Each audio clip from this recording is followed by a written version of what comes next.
This day is the type of day that you think about when you have spring training in Arizona. The White Sox and the Mariners together on our first CSN Chicago Cactus League game of the year, and it's brought to you by Canals Auto Park.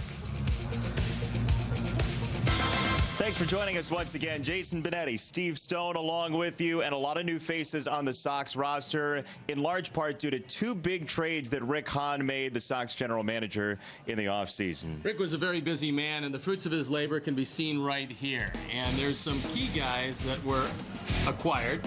As you can see, Yoan Moncada, one of the real good ones, as well as Lucas Giolito. We're going to see him today. And so he took advantage of the Red Sox and the Nationals farm system to be able to trade them a little bit of today for a whole lot of tomorrow. We're going to see tomorrow as the season moves along. We're going to see it here this afternoon. Yeah, we'll see tomorrow today. And the fun thing about spring training this year is the later innings might be the place where you see a lot of the future White Sox. It's really nice to see spring training and see the young guys get an opportunity with the World Baseball Classic and everything that goes with it. We're seeing a lot of young players we wouldn't normally have a chance to see. That part of it's good. Now, can they take the next step? Well, that's to be answered yet, but right now things look good for the Sox. You mentioned Lucas Giolito. He is starting today. We will hear from him coming up after this timeout. A beautiful day in Peoria, Arizona. Lucas Giolito follows this.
To lovely Peoria, Arizona. The White Sox and Mariners getting ready to tangle this spring training, and we will see Lucas Giolito starting today for the Sox, his fourth start in spring training.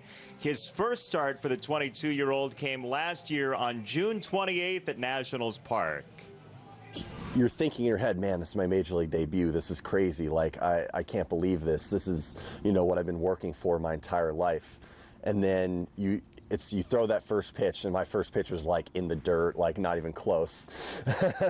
And after that, I was like, well, this is baseball. It's the same thing. I'm 60 feet, from the batter. I'm trying to hit the glove. It's the same thing I was doing in Double-A, High A, wherever I was. So, once you let all the other stuff sink in, you're still playing baseball and you're still trying to get the guy out. Don Cooper's made a couple of adjustments to Lucas Giolito. One of the things that he did was, instead of rearing up, he wants him to come straight over the top, get a better angle for his fastball and his slider. If he can do that, he can throw the ball for strikes, which he's done this spring. The ERA is terrific. Fourth time out. Now, he's probably not going to make the baseball team, but he's showing some people that he knows how to pitch. And that first time out, doesn't matter when it is or where it is, it's really exciting, and I can relate to what Lucas was talking about because it's a little nerve-wracking, but When you throw the first couple of pitches, you're ready to go. Talking about better angles, he wanted a better angle on that very first pitch he threw, but the rest were pretty good for the Nationals. Now over with the White Sox, and he will be in the lineup today on the mound. Sox and Mariners, first pitch just around the corner. The Metro PCS.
The battle for the Cactus League crown continues. Sox and Mariners both having good record springs. Sox are 10-7-1. Mariners are 10-7. And we're going to get rolling a little early today from Peoria. James Paxton with the turbo warm-ups.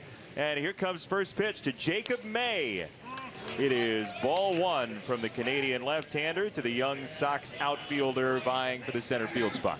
Paxton, a big left-hander, 6'4", 225 pounds, and last year he picked up 3 or 4 miles an hour on his velocity by changing his arm angle. There's a bunt from May showing the speed. Paxton is on time with the throw and one away in the Sox first. It's a good idea for a couple of different reasons. Number one, you love to show the advanced scouts you can bunt to either side, either push it or drag it. That time he brought it with him in a drag bunt. And also Paxton has some problems fielding. That was his big problem going into last year. The Mariners worked on that aspect of his game. He's not the most athletic guy around, although he's got a great arm. Right now he's able to set his footwork down, make better throws and make better plays. We saw it right there. 2 years ago he wouldn't have been able to make that play. They've worked hard with him, and now he's able to make that play and take the leadoff hitter off base. Rob Manfred is also going to love his pace of play initiative. Paxton in getting started before first pitch time was scheduled today too. Commissioner's going to love that. That's the best way to save time on these baseball games, Steve. It is that. Start them early. Start them a minute or two early, and then only take 2 warm-up pitches. Perfect. Yeah, maybe 2.5.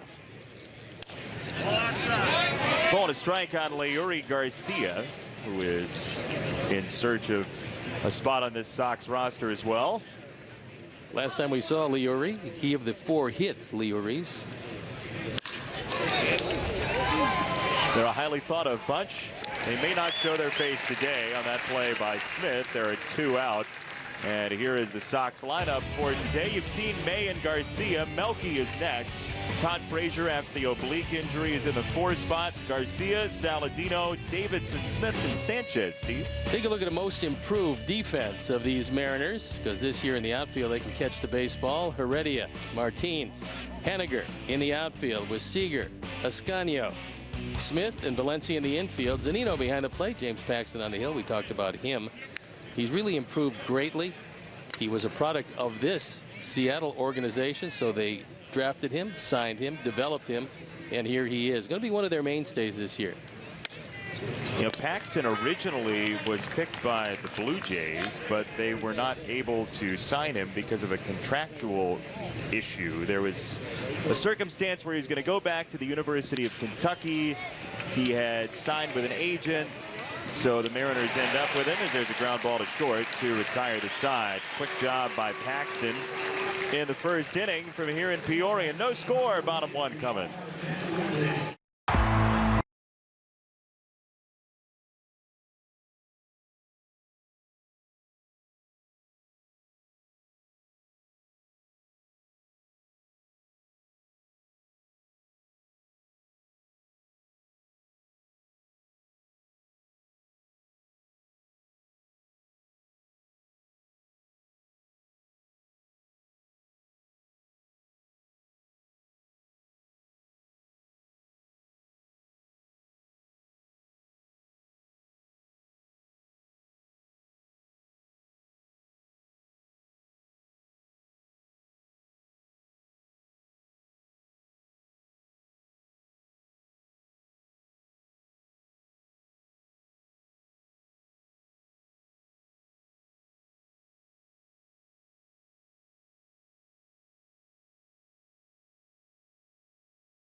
Today in Peoria, Arizona, Leonis Martin leads it off in center. Then Mitch Haniger's had a very nice spring over from the Diamondbacks.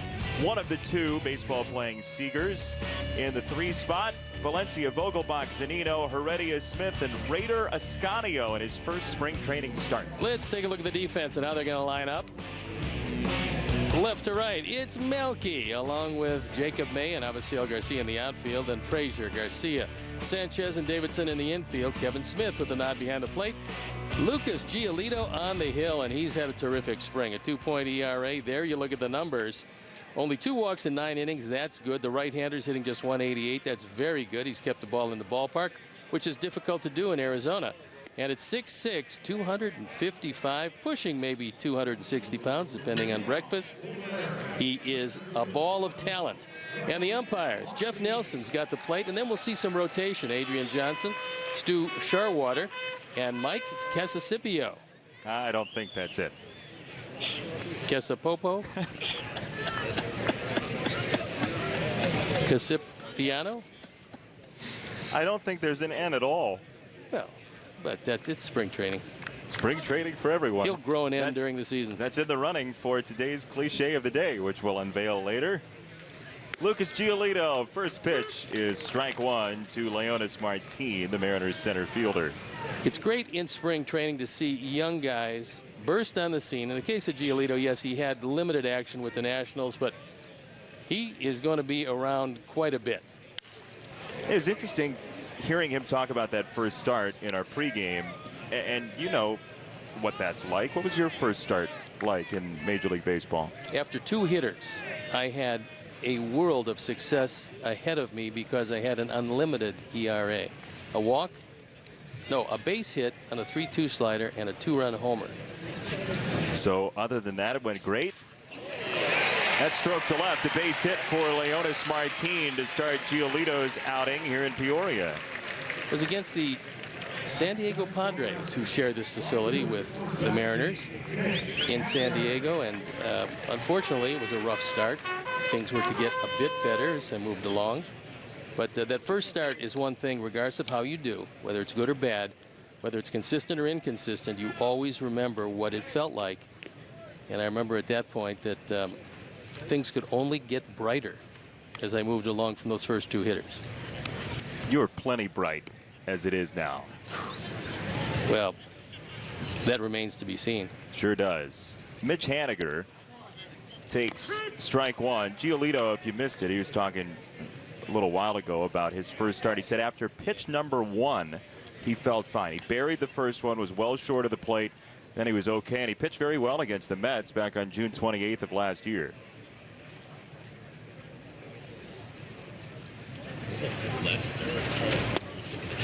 Ball to strike on Haniger. You like to see a straight change, especially early, letting the opposition know that Lucas has one of those, and one that he has enough confidence to get over the plate.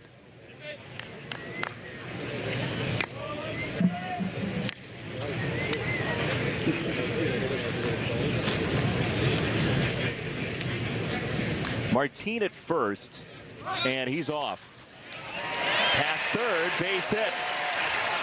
Martin easily into third, and runners at the corners very early for the Mariners. We played our first game, and that was our first broadcast. You mentioned the difference on the infields in spring training. You just saw a classic example on that last swing. If this is in Chicago or any place outside of Arizona, it's going to be perhaps a double play. But in Arizona, because of the hard dirt and the fact that the ball literally accelerates through the infield, this one gets by Frazier. So it's a base hit here, puts him in some trouble with runners at the corners, nobody out, where it could have been 2 and pretty much at least a couple of legs up on getting out of the inning. That's the biggest difference. Not a whole lot of rain and very hard, very fast infield. That almost played like AstroTurf. Yeah, it takes that first hop, kind of accelerates, and here's one of the really entertaining and very good young players in the game. Kyle Seager, who was worth, according to the WAR stat, 5.5 wins last year for the Mariners, and does so much for Seattle. Well, as ecstatic as they are to have this particular part of the family, the Dodgers are just as ecstatic to have Corey Seager playing shortstop. He's the younger brother, and what a talent Corey Seager is. Giolito on 1-0 in the dirt. 2 balls and no strikes. The Seager brothers from car racing country down in Carolina. I know you're a big stock car fan, Stoney. Racing is my life. How so? Can you elaborate? I've always been a big fan of things like Daytona. The race, or no, just Daytona spring break. Oh, okay. Oh, you're talking about cars. I was, yes. Okay. No, not that interesting. I'll clarify next time. Haniger was off with the pitch, and he'll have to go back on a foul ball. Yeah, it was the restrictor plates that they lost me. Oh, really? Yeah, because, you know, I pretty much like to go fairly quickly, and the restrictor plates made it a little different, and so for me, not so much. Well, depending on the night, for dinner, sometimes we have to institute restrictor plates for you with the large portions you tend to consume. That, you know, that was in the past, though. 2-1, Giolito to Seager. Danny Valencia is on deck, and he may get quite the opportunity as Seager's run it to 3-1. Well, it's going to be a platoon system at first base. There you look at Danny Valencia, who has been with a lot of different teams, but the one thing that he always is able to do is hit left-hand pitchers. That's been his specialty. That's the reason he's still in the league. And they feel with Vogelbach, who was a former #1 pick with the Cubs, Dan Vogelbach is a left-hand hitter, probably much better as a DH, but to get some playing time, they're going to use him at first base along with Valencia. Valencia hitting the left-handers, Vogelbach the right-handers, and Vogelbach's got a good eye to go with a lot of power. We're going to see him today also. See him in 2 batters, in fact. It's quite the tease. 3-1 from Giolito. Hit well into right field. That's a base hit. Martin scores, and the Mariners have 3 straight hits to start their game. Well, the Mariners, who were able to just barely get by in yesterday's ball game, I believe they won that one 24-3, have raced out to an early lead. This is a fastball, and 3-1 fastballs, unless you're hitting a really good spot, you're going to have some problems against quality hitters. They do have that, and they're going to get Cano and Cruz back again. Coming up, they were at the World Baseball Classic. In fact, the Mariners, in their organization, had a total of 12 players go to the World Baseball Classic. That interrupts the spring, but very entertaining year for the World Baseball Classic this year. Those games have been so fun to watch. The crowds have been so fun to watch. And you were being generous to Seattle, by the way. They lost 24-3 yesterday, which is not good news for the bullpen. They're trying to establish themselves. The bullpen? Yeah. As what? As some team that can hold you under 24. Got them right where we want them. Ball no strikes on Valencia. You mentioned those guys at the World Baseball Classic. Seattle has well stocked the Dominican team. Cano, Cruz, Segura, Edwin Diaz with Puerto Rico. And by the way, on the Sox side, saw Jose Quintana in the clubhouse. Colombia has been eliminated, so Q is back in Glendale.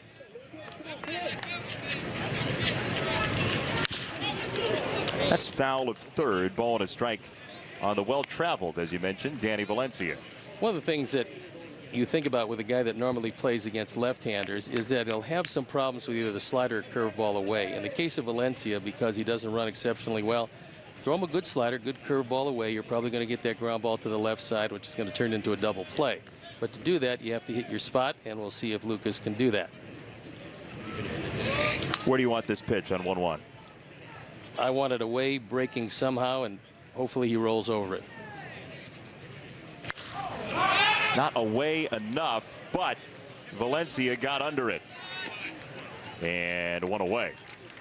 There's an example of making a mistake that comes up there with a sign that says hit me, and Valencia doesn't. It's a straight change. It's up letter high, and not exactly what he was looking for, but it was velocity as opposed to location that got him out, and he popped it out.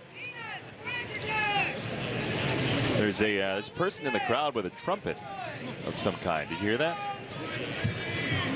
I did. A brass instrument of some sort, trying to get the Mariners to rally. Pretty good spring so far for Vogelbach, who is probably getting his opportunity. Certainly wasn't going to come with the Cubs, and sometimes that second or sometimes the third or fourth team will give you that opportunity, and Vogelbach is getting that. Made his debut late last year. He's 1 for 12. Came over in that Mike Montgomery trade. It's probably going to be a good trade for both teams, because Montgomery has got a chance at least to work his way into the starting rotation. We don't know how that's going to work out for him, but you know, he was a good addition to the World Series champion Chicago Cubs, and anytime you can get a left-hander with stuff like Montgomery has, it's a good trade to be made. 22-year-old Lucas Giolito on a ball to no strikes to Vogelbach. Runners off, and the throw is late, but rescued by Frazier from left field. Stolen base for Haniger. Seager didn't go behind him. One of the things when you're dealing with a young pitcher, or in spring training when pitchers might have forgotten, is looking back to second base a couple of times, and Haniger just timed him. He saw the one look back. He realized that Giolito was not looking back 2 times, so he got the running start. And fortunately, Seager still stayed at first base, so the double play is still in order.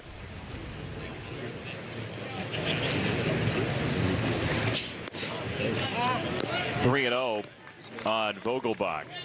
Now, if you're Scott Service here, again, it's just spring training for me. I give Vogelbach the 3-0 green light. See what he can do when he gets the opportunity to do it, because this is a showcase for what's going to happen during the year. And although you wouldn't do it in the first inning normally, it'd be a good time to do it here. He takes. Is that one of those unwritten rules in baseball, Steve? 3-0, spring training, don't want to show somebody up. No, I just think that pitch was low and in. I think he was looking for something out away. Don't know if he had the take or not, but that was a pitcher's pitch. And the one thing when you're that far ahead of a pitcher, you want to get your pitch, not his. Fouled it away, 3-2.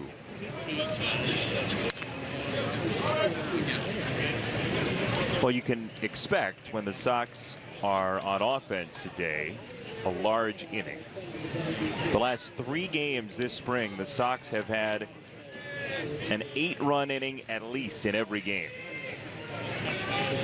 That's good.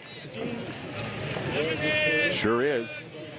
They keep that up, I figure they're going to win at least half their games.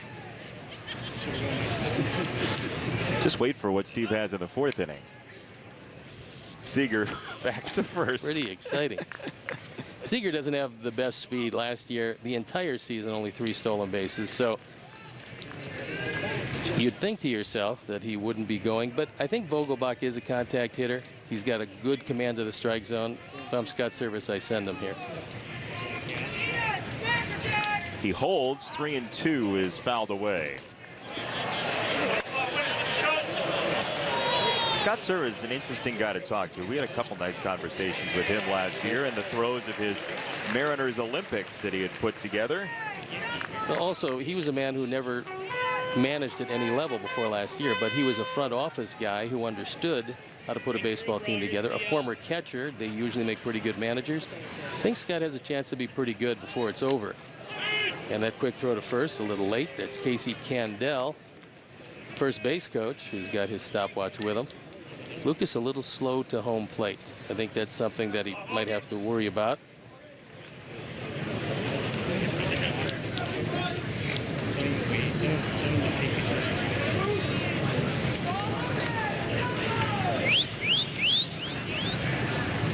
Three and 2. Ball 4.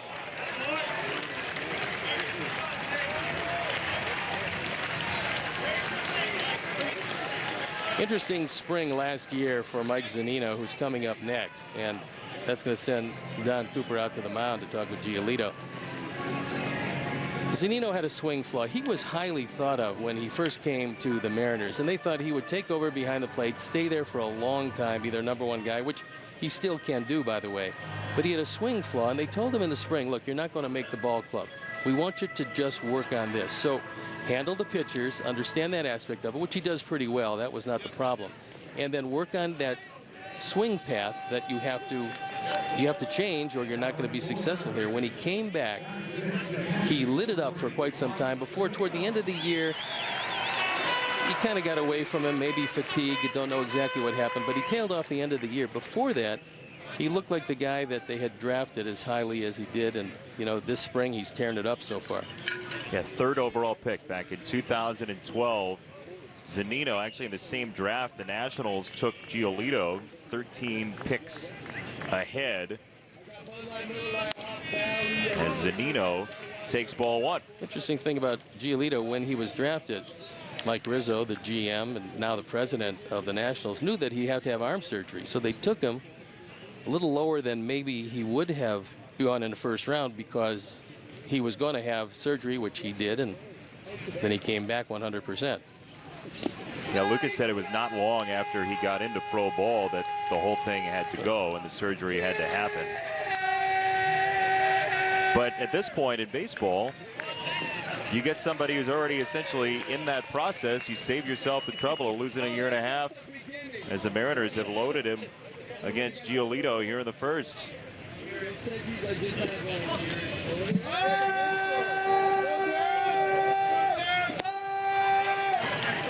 (3-0). Do you see anything here with Giolito?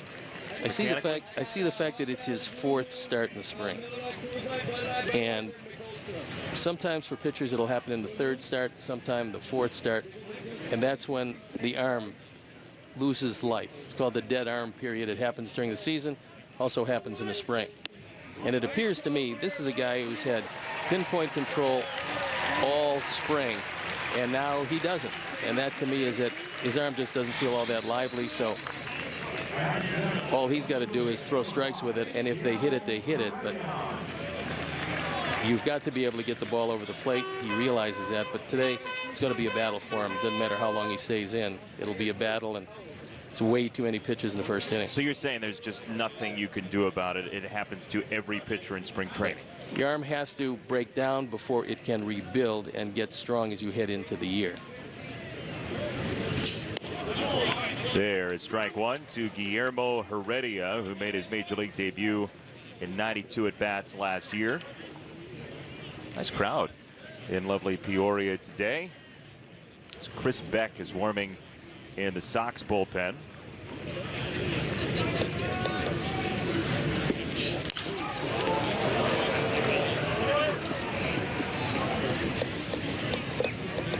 That was a good sign, because that was the best breaking ball by far that Lucas has thrown.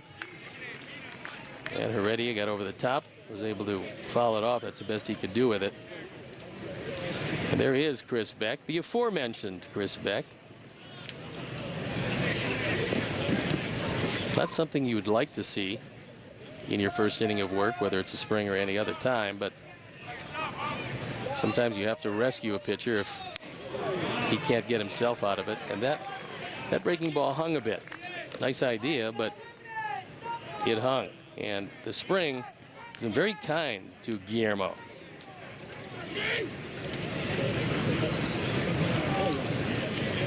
Ball and 2 strikes on the young Mariners outfielder. Tyler Smith is on deck, the infielder.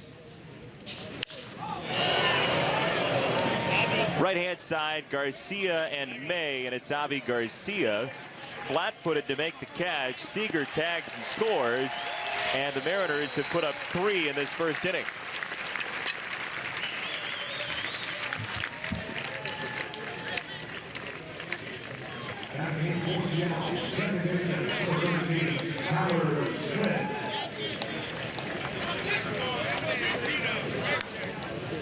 So here's Tyler Smith, AAA player last year in Tacoma. The Mariners have their AAA team very close to home. One of the things you might want to think about, were you a Mariner, which neither of us are. You don't have a boat?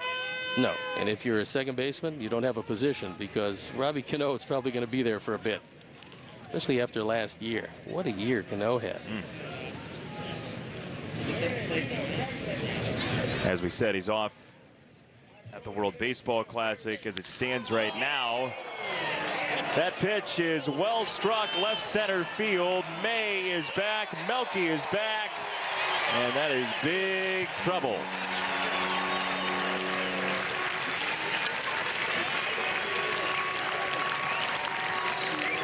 One is in. They're going to send Zunino back to third on the ground rule double.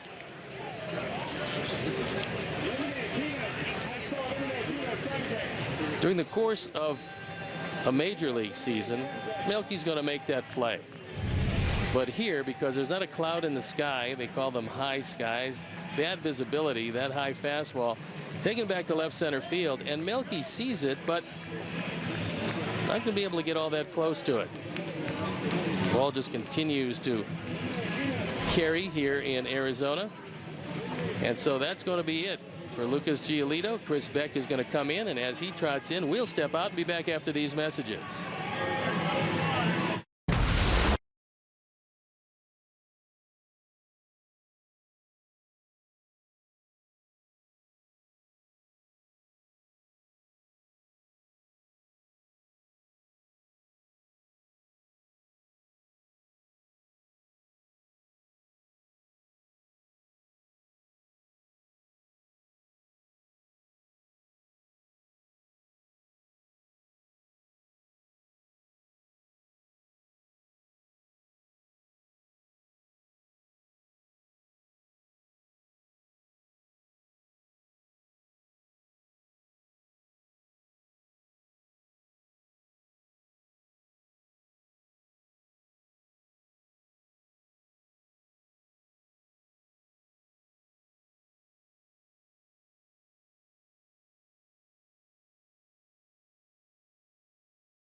Day, Monday, April 3rd. Your Sox start the season against the division rival Detroit Tigers. Head down to Guaranteed Rate Field for a fun afternoon of tailgating and live music before first pitch at 3:10 p.m.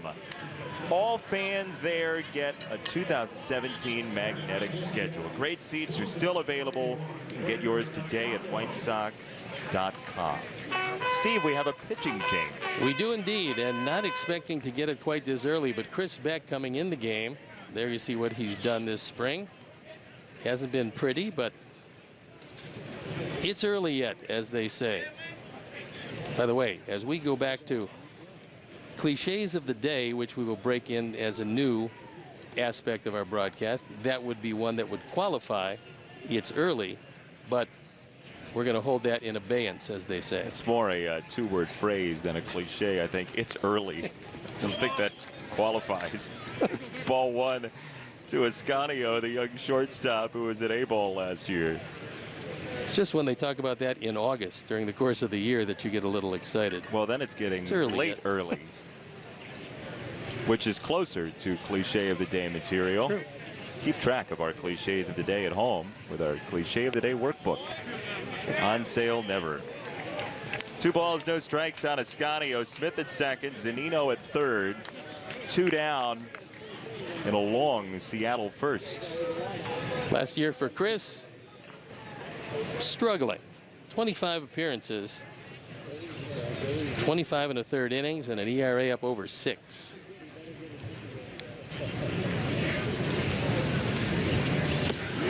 Two balls and a strike on Ascanio. I think both of these teams are similar in that there's not a whole lot of competition for spots on either of these teams.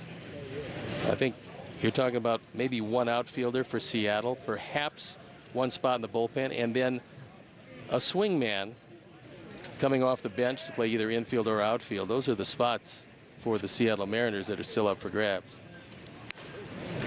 As we talked about the other day, it is going to be a tough road to hoe for Seattle in the American League West.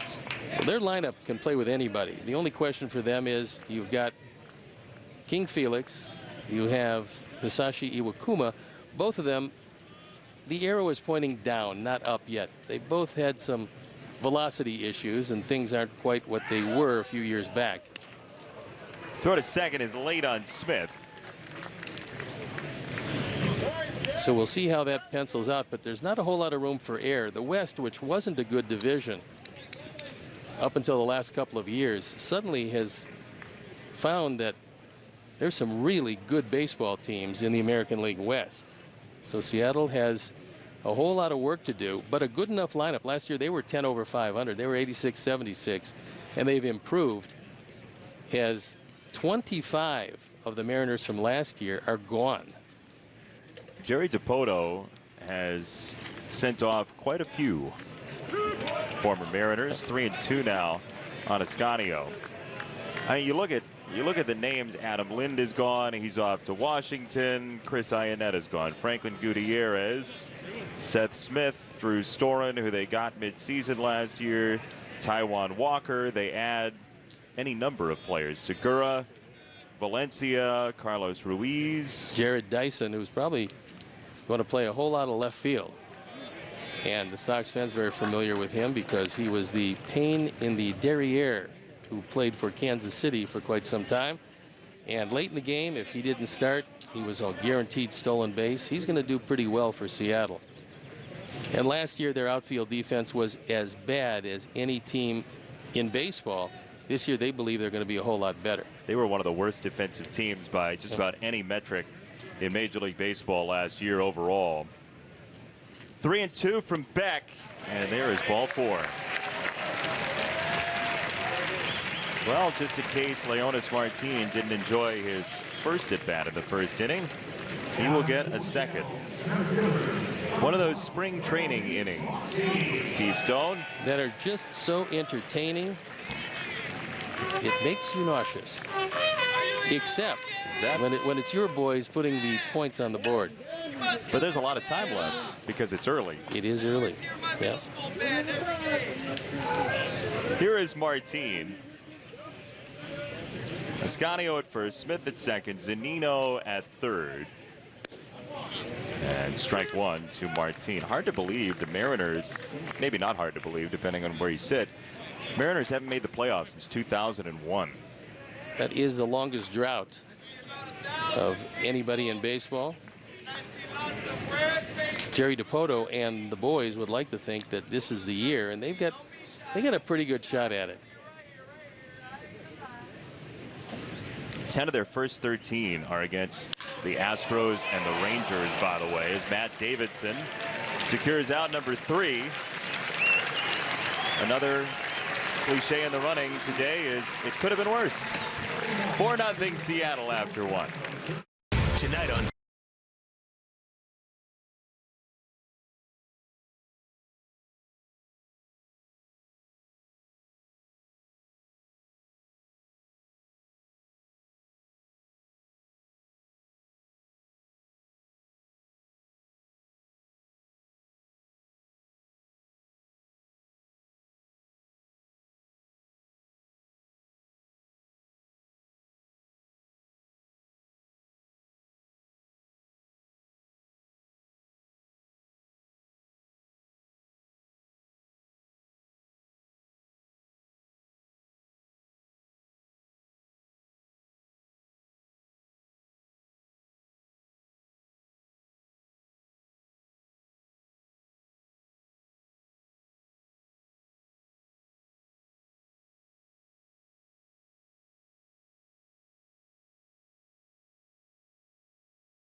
With Steve Stone, Jason Benetti from here in Peoria. Sox and Mariners, and Seattle has a 4-0 lead for the lefty James Paxton, who's had a nice start to his major league career. He's got an ERA sub 350 for his 3+ seasons.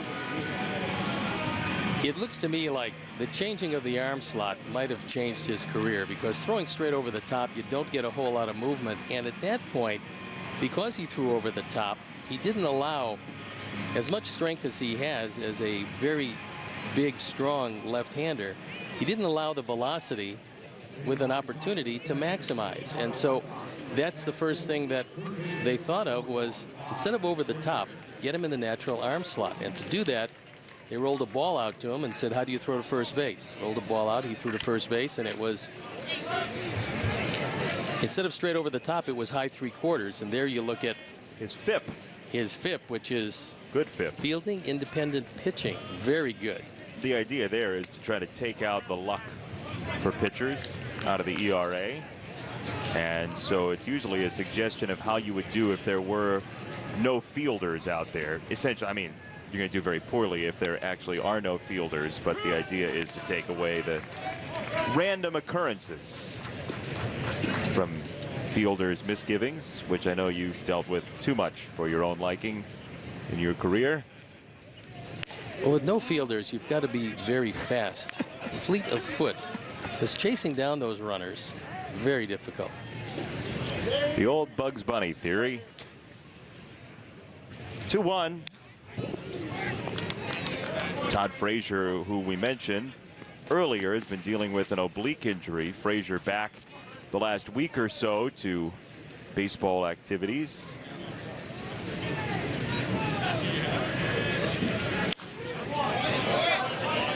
Still 2-2 on Frazier, who had quite the season last year. In American League history, only 3 guys have done 40 homers and 15 stolen bases at the third base position.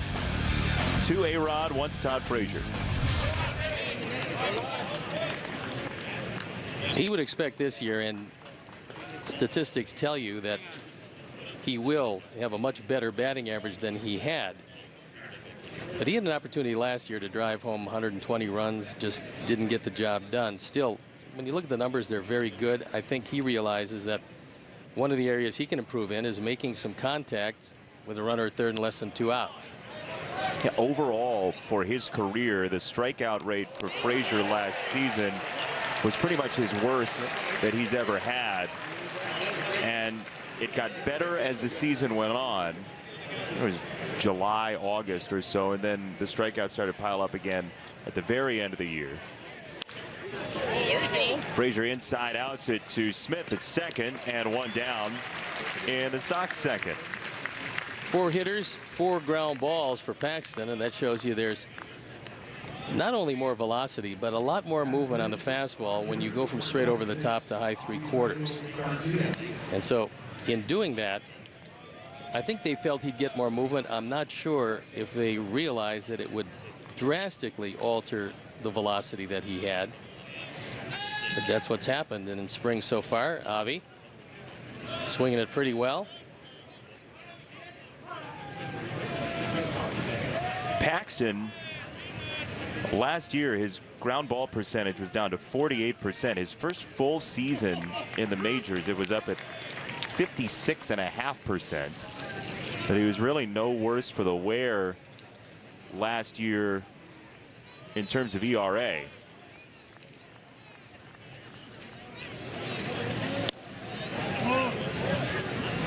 Looks like right field is Avi's this year with Eaton gone.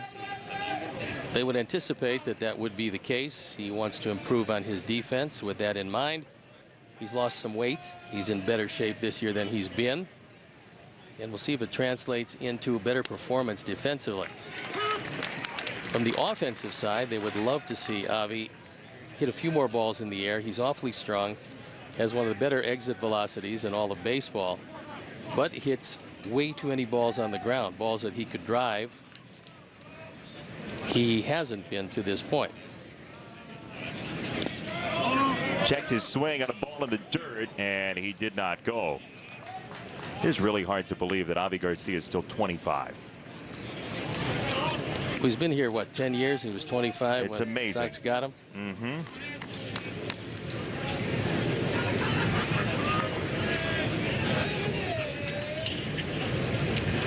2-2. That's well hit on the ground. And Haniger gets to it quickly enough to keep Garcia to a single on the Sox' first hit. Haniger's got a very good arm, and that's one of the things that they weren't surprised about because they had all the scouting reports, but they didn't expect that he would come around in every aspect of his game as well as he has. And Haniger, who was acquired from the Diamondbacks in the Gene Segura trade, has turned into the everyday right fielder. So they got an everyday shortstop, an everyday right fielder, and a guy that was the Diamondbacks minor league player of the year last year, and I think they were surprised that he was included in that deal. But they wanted Taijuan Walker. Looks like a pass ball against Zunino. Garcia to second. That would definitely be a pass ball. Got a lot of glove. Yeah. We'll take a look. Now, he wants it low and away.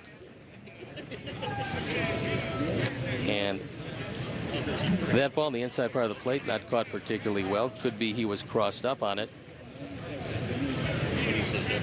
When you say not caught particularly well, you mean the technique Yes. there, the catching skill. Yeah, it's hard to backhand that ball as it moving away from you. I was going to say So he tried to catching do. is sort of like being pregnant, right? You're not. No, you You catch it either or you are. don't. You're Yeah. right. Pretty good spring for Tyler Saladino to this point. You can't help but like Tyler Saladino as a player on this team in terms of his versatility defensively, and the mustache is frankly quite good. You see Dan Hayes, our colleague who may join us if he's off the plane in time today, had a great story about Saladino's mustache and how it has actually drawn the attention of defensive players. He was taking a leadoff last year, Saladino says, and Miguel Cabrera grabbed him by the mustache to keep him from taking a leadoff. Haniger in right is on the case for round number 2.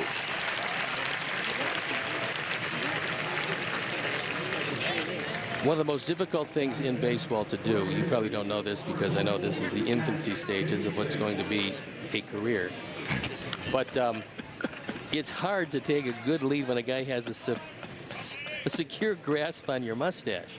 It's just difficult. That's not by experience for you. No, well, I did have one. You did hit 100. Oh, yes. No, and I had a mustache also. Oh. But the 4 to 5 inch lead I would get on the base path did not necessitate a held stash. A foul ball for Matt Davidson. It's like Troy Polamalu when he was playing safety in the NFL. Opponents would, you know, For the Steelers? for the Steelers, reach and grab for the old mane of hair if he made an interception. Good player for many injuries. He was. 2 strikes on Davidson with Garcia at second and 2 down in the second inning.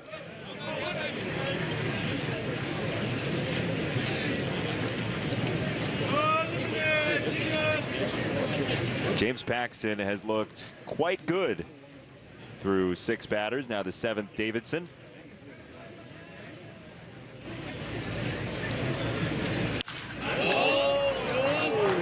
Still 0-2. I'm told that we have a look at Steve Stone's mustache from days of yore. We went deep into the microfiche for that. That's a good look. Ugh. You should have seen me before the haircut. Oh, geez. Yeah. Just cousin it. That was, I remember, I was fighting for the French resistance in the offseason in those days.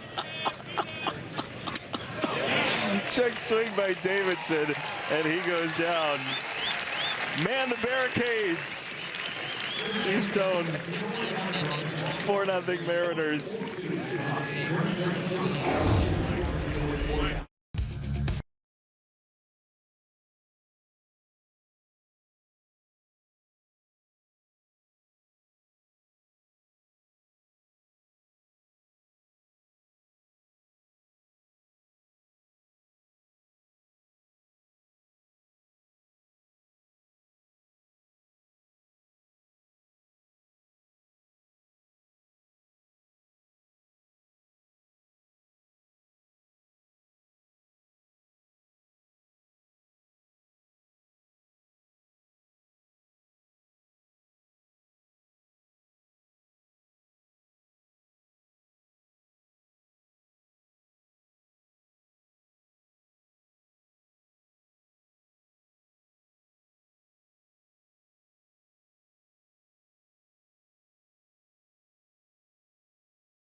Pass is on sale now for only $39. You can go to all 11 home games in April, excluding opening day. Plus, for a limited time only, you can add opening day tickets to your pass for as low as $25. Don't miss out on this incredible value, and we mean incredible, at an unbeatable price. WhiteSox.com/pass to buy yours today. Jason Benetti, Jean Valjean, thanks for joining us from here in Peoria. And it didn't go so hot in the first inning for the Sox, but a lot of time left. Well, hopefully a big comeback here. Unfortunately for Lucas Giolito, he didn't have it today. That happens, especially as you move along in the spring. So Chris Beck came on. He put out the fire, and it's only a 4-run deficit at this point. So a long way to go. That is true. The battle rages on for today's cliche of the day as Haniger takes ball number 1. It's going to be a fun race in the American League West this year. You seem to indicate, by the way you were talking about Seattle, you might think about picking the Mariners to win the division. I don't know if I'd go that far, because I think they've got a lot of problems, or at least concerns, in the starting rotation. If I was concerned that that starting rotation would be solid 1 through 5, then you could figure that they would be right there. But right now, still some question marks at the back end, and even the top of it, you wonder about Iwakuma and Hernandez, just exactly what they've got left. Iwakuma won 16 last year, but again, being an older pitcher to start with out of Japan, he's going to be 36, so who knows how much he'll have left. Scott Service, the second-year manager, realizing that that's one of the spots and areas for concern. He's not that concerned with his bullpen, which last year was not good. This year appears to be very good. Third base, Frazier has it go down the line. Haniger guns it for second, and the Mariners have the leadoff man aboard.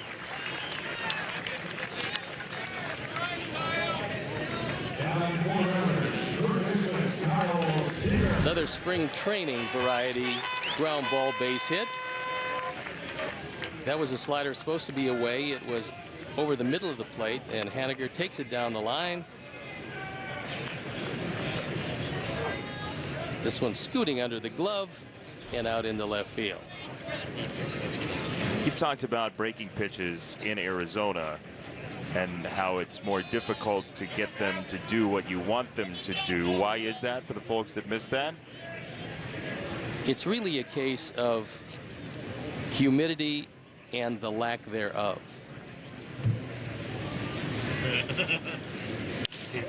Seager got jammed and fisted it out to Garcia for round number 1. So with more humidity, more moisture in the air, you have the ability then to grab the seams, causing friction for both the slider and the curveball. With low humidity, which is always the case here in Arizona, you're not getting near as much density in the air. Consequently, the ball just doesn't grab and break near as much. So the guys that are concerned about the amount of break or the quickness of the break will realize that it's going to be that much better heading north. Now, for young pitchers, they might not get that opportunity because they're not going to make it because of spring training and the inability to throw those breaking balls. But you know, people who are evaluating pitching in spring training know all about the problems here with the high skies, the fast infield, and the lack of humidity, so the breaking ball isn't quite the same. So they take that into consideration. There's more mistakes made on hitters out of Arizona than there are on pitchers out of Arizona, because hitters that look really good because the breaking ball isn't there yet aren't going to look quite as good when the breaking ball gets better as they head north. Beck is in there for a strike. 1-1 to Danny Valencia.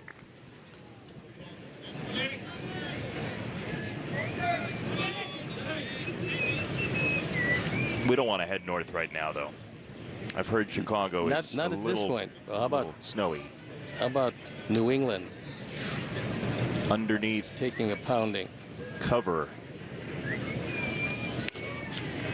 Ball and 2 strikes on Valencia. Sox will open at home, as we told you, and very quickly will hit the road for Cleveland.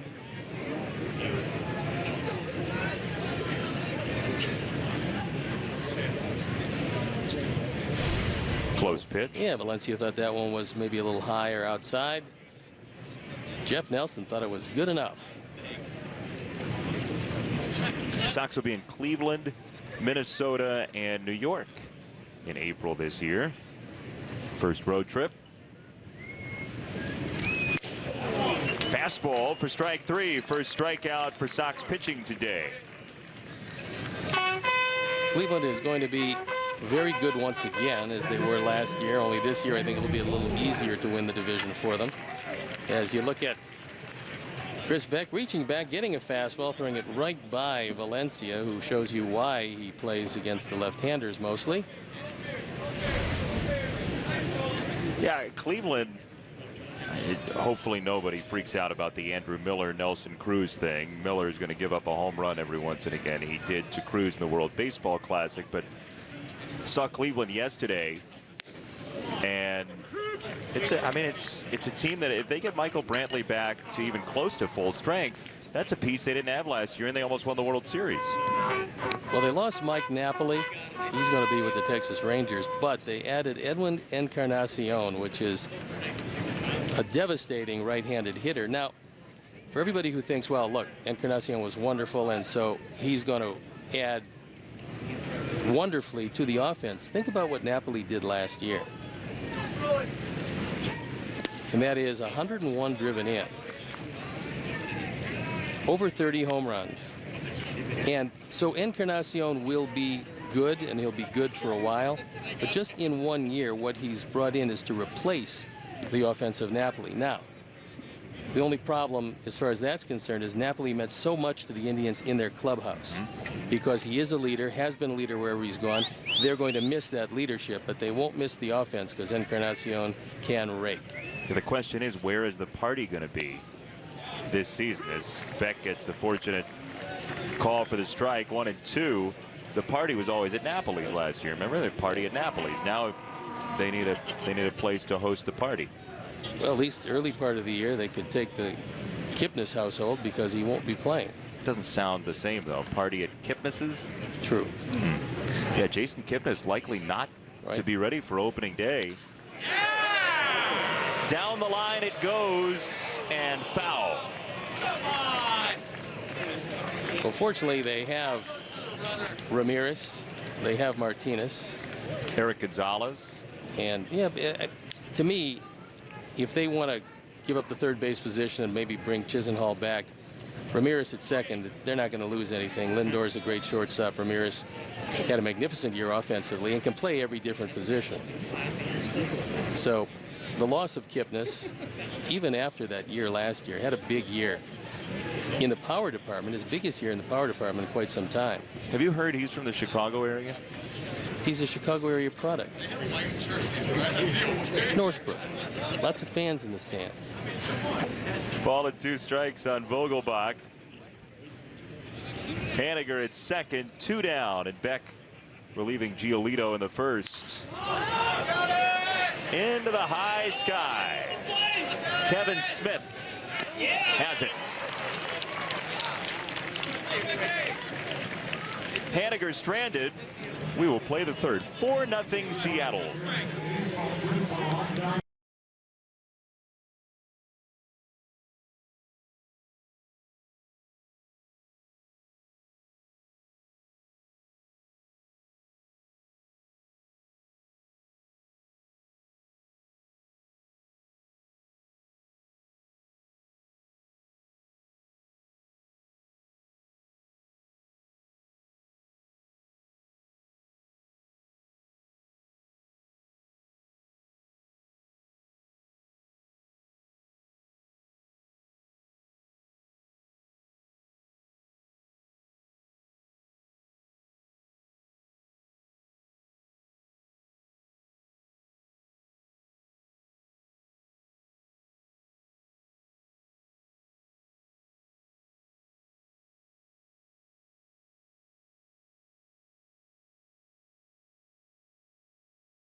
0-0 Mariners. We're joined by Don Cooper, Sox pitching coach, from the safety of his own dugout. Hi, Coop.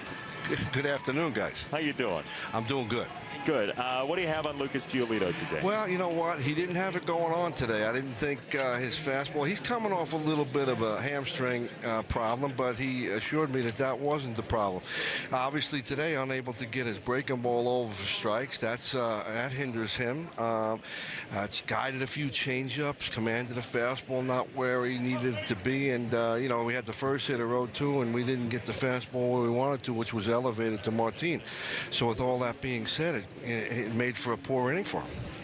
Overall, though, I think you'd have to say it's been a very encouraging spring for Giolito, and I know you worked on a couple of things with him. What did you work on primarily? You know, it has been a good spring to him. This is the first tough outing he's had. He's looked good in the first, even though he wasn't in love with it, but he pitched against the Cubs, and I thought he did well in the first one. Second one, he did well, too. I forget who he pitched against.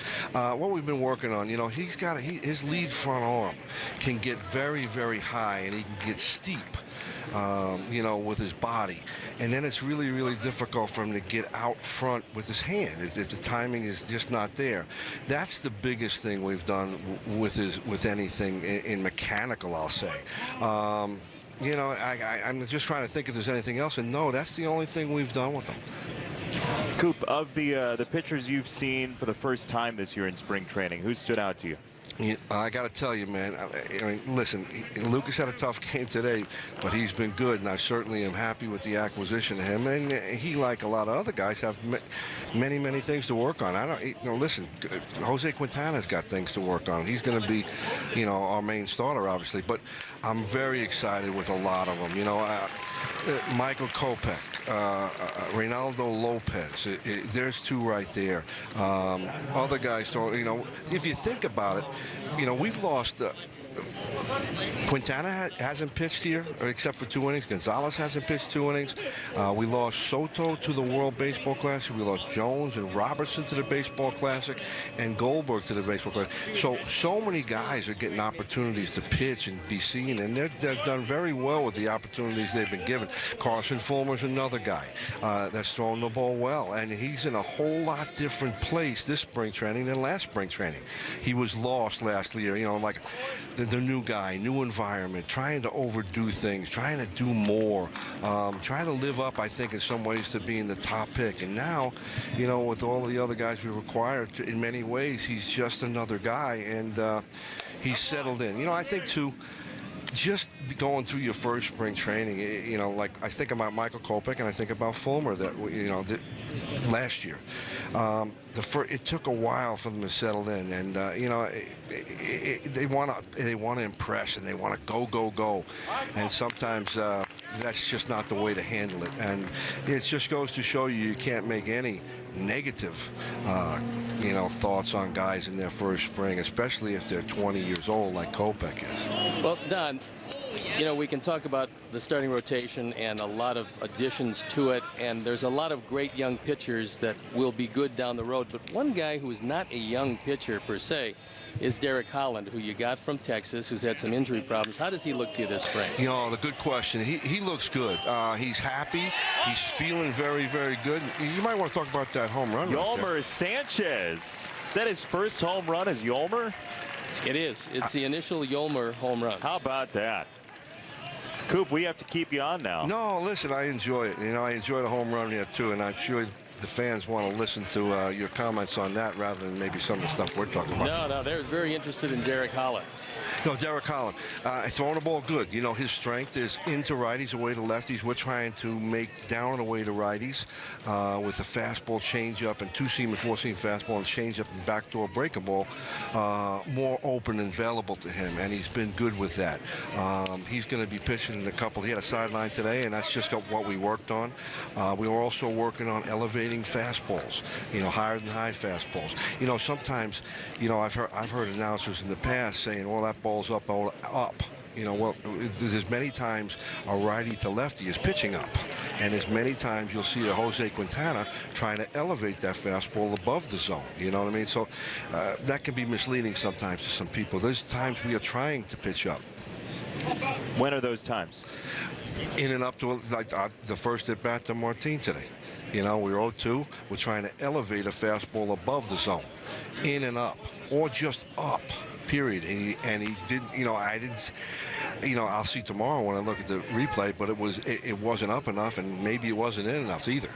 No, that's probably been one of the best things to come out of the last few years. And it seems like, Don, we get not only the pitch du jour, but we get locations du jour.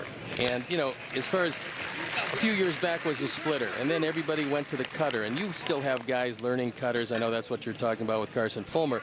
But the higher than high pitch you talked about has become such a big weapon. And to me, that's when Jose Quintana actually made himself into an established star, was learning how to throw a face-high fastball ahead of the hitter. It's been in our repertoire for many years. I mean, we've been trying to do that with Mark Burley, you know, through elevated fastballs. We wanted to go higher than high, like you're talking about. You know, when you're ahead in the count, another thing, Jason, you asked a second ago, left-handed hitters, they're low ball hitters. You know, 98% of them are low ball hitters. So that's why you want to elevate some to some lefties. Joined by Don Cooper, Sox pitching coach. What do you take out of the last couple weeks of spring training? The ones to come? The 2 weeks to come? Yeah. Well, what are you looking for from these guys? The first thing is to get everybody ready, innings and pitch total-wise, all of the starters, to get the relievers, the work that they need, the outings that they need. Sometimes we need to stretch them out and get 2 or 3 innings from some certain guys, you know, and we're missing, you know, like I mentioned a minute ago, Jones and Robertson, you know, and so they're getting ready in their own way right now, but it's getting those guys ready, but it's also getting guys that are in competition for spots, the opportunities that, you know, they need to be seen, to be looked at, to be evaluated, and there's a group of names in that one. Coop, thanks for the time. Really appreciate it. You bet, guys. Sox pitching coach Don Cooper from downstairs. It is 4-1 here in Peoria.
Enter now for your chance to win a pair of gold box tickets to Sox opening day, Monday, April 3rd. The prize includes a 2017 MLB.TV premium yearly subscription as well. WhiteSox.com/OD Sweeps has complete details, and you can enter there today. One of the questions we didn't get to with Don Cooper, which is something that I know the fans are really interested in and something that we're interested in, is Carlos Rodon has not pitched in a game yet. We're getting to the point where we're past the halfway mark in spring training. For those of you who want to know, he threw 64 pitches this morning in a simulated game back at Camelback Ranch of Glendale, which is the home facilities for our Sox. So he probably pencils out to be ready to go next time. With the idea being, at least from what Coop has said previously, to have Rodon start maybe the 5th game of the year, somewhere around there.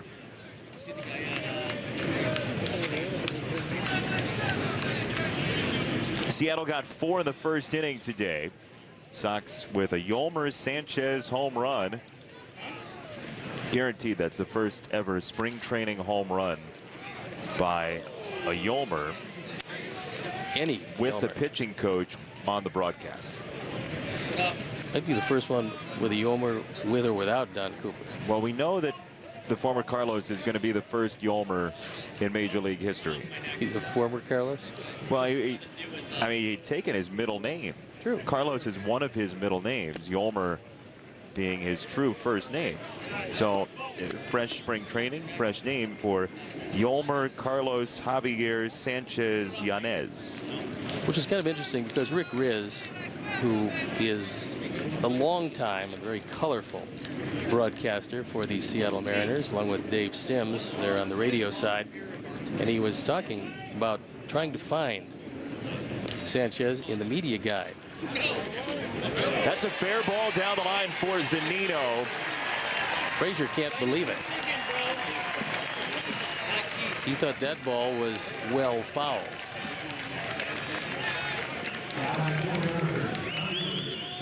You will be able to decide here. I know you're a big proponent of spring training replays. I hate to disagree with Todd, but I think that's a fair ball, Steve. You? Well, from this angle, which is not a good one, I'll go with the call. Not indisputable video evidence for you. Because you know, return. Also there's another thing that comes into play. It's also spring training for the umpires. Ah, yes. Which is cliche number 4. It's spring training for the cliches, in fact. Here's Heredia, who drove in a run with a sac fly in that 4-run first. You were saying about Rick Riz trying to find Sanchez in the media guide. He couldn't find him, and I explained to him that the former Carlos Sanchez is now Yolmer Sanchez, which explained exactly why, and I told him that he was the best hitting Yolmer in the major leagues, so he'll be able to find it from now on. So I have a slight bit of confusion there, though. He didn't change his last name. True. But and the picture would be there as well, so he'd still be listed under Sanchez. Yeah, but he wasn't knowing exactly what he looked like as he scoured through his book in all of the vast preparation that he does before a broadcast. Rick is a wonderful guy. He is that, and a local area product, by the way. Like Jason Kipnis. Exactly. Ball to strike, and Frazier sees this one go by. He was playing in, and Zunino to third. So this, as it happens sometimes, when a defender decides to set up, there are days when it appears you're setting up in the wrong place consistently. As the ball flies by you to the left and to the right, which is exactly what's happening with Todd Frazier today, because regardless of where he sets up, the ball goes by him. That one to his left, the time before to his right. Just out of reach through what is termed the drawn-in infield.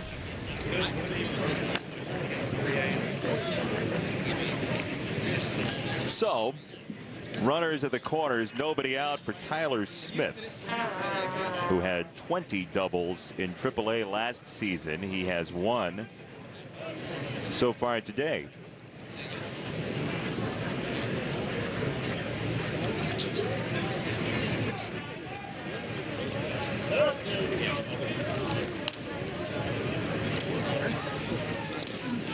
We have a handy new little tool, by the way, on these player graphics for you on CSN Chicago. You see the little numbers next to Tyler Smith? The big one is where he hits in the order. Hence, the 8. Isn't that nice? Is substantially bigger. These go to 11. Other than that, I would have a hard time figuring out where he hit. I don't have to say the 8-hitter Tyler Smith anymore. You can just find it on your screen. Very good.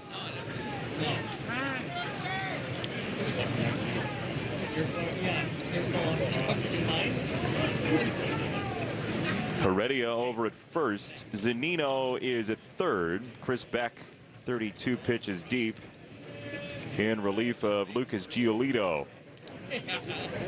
Georgia native Beck throws on to third.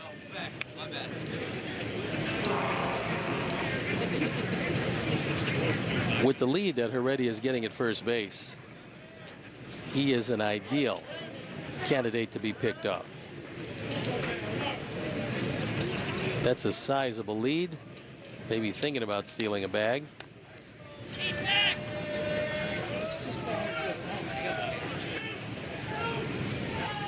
And Beck doesn't use the A move there. Now that one was just, I know you're over there type move.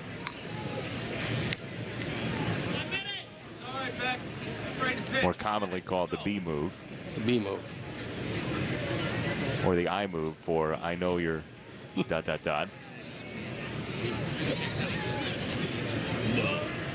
He holds and Beck misses up and in. 2-0 on Tyler Smith.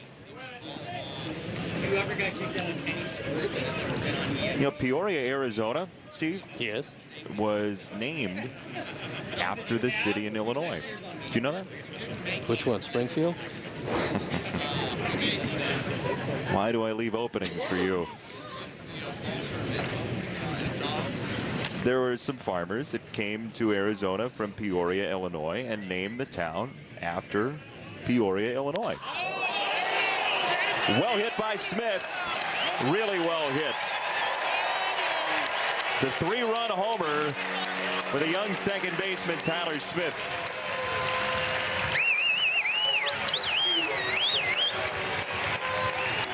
Second home run of the spring for Tyler Smith, and this a no-doubter. So an RBI double and a 3-run homer, a very good start for Smith. Want to get that fastball inside, and unfortunately that one had the outer third of the plate and gone.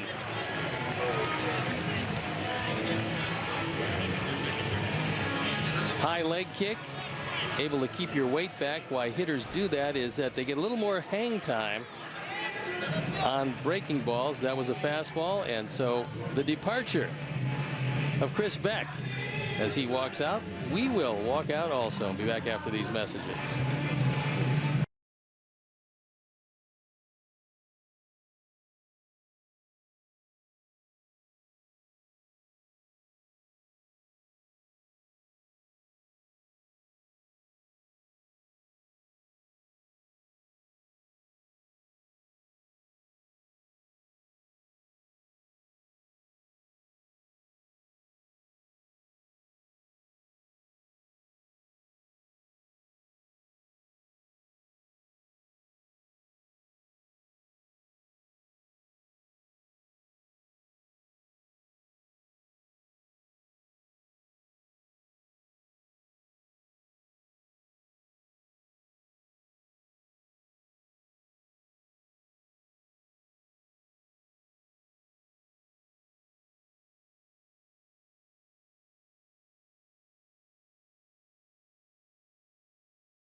Tomorrow night on CSN, two Chicago natives go toe-to-toe as D. Wade and the Bulls look to sweep the season series against Tony Allen and the Grizz. Coverage begins tonight at 6:30 on CSN or stream live on the NBC Sports app. Bulls and Grizz, if this game ever ends. And there is Matt Perk, who comes in the ball game. It has not been a very pretty beginning so far. A 7-1 game as Matt comes on for the fourth time this spring. Trying to secure a spot out of that bullpen. Lefties always have a leg up, and the fact that he can get right-handers out, right-handers hitting just 143, is always a perk. Perk will throw to Ascanio first. 6 years ago? A couple of days ago went to Surprise, the city that comes out of nowhere where the Rangers play. and got a chance to, after the game, say hello to Sophie, Matt's wife. She was there watching the game. Very lovely people. Big TCU fans. Matt and Sophie. They were hoping for an NCAA tournament berth. Didn't happen, though the Horned Frogs did beat Kansas a couple of days ago in the Big 12 tournament. Thought maybe a run was going to come and they could win the Big 12 championship, but not to be. I know you're really locked in on your Golden Flashes. Well, we're playing on Friday. I thought it was the best draw they could possibly have. Getting UCLA in that first round, 14 against a 3. But because you're going to broadcast that game, I know you have tremendous influence over the outcome. So if they don't win, I'm going to blame you specifically. Wouldn't expect anything less. Thank you. There's a strike to Ascanio, 2-1.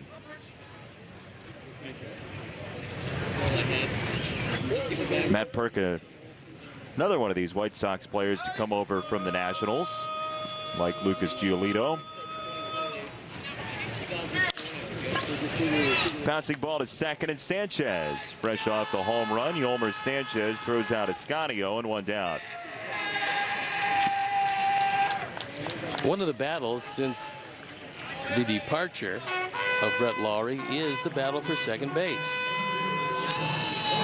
And there's a lot of opportunities for guys who probably didn't think they were going to get opportunities. We've talked about Tyler Saladino. Sanchez comes into play there. I think it's going to be more rotating than you've got it every day and kind of stay there thing at second base this year. Who would you put in that rotation? Well, to me, and you mentioned already, I mean, Tyler has to be there off not only what he did last year, but the spring he's having. So it looks to me like he's just getting better as he moves along and what's got a chance to be a pretty good career. And so he'll be one of the guys, certainly. It looks to me like Sanchez has got a chance because he does swing the bat from both sides of the plate.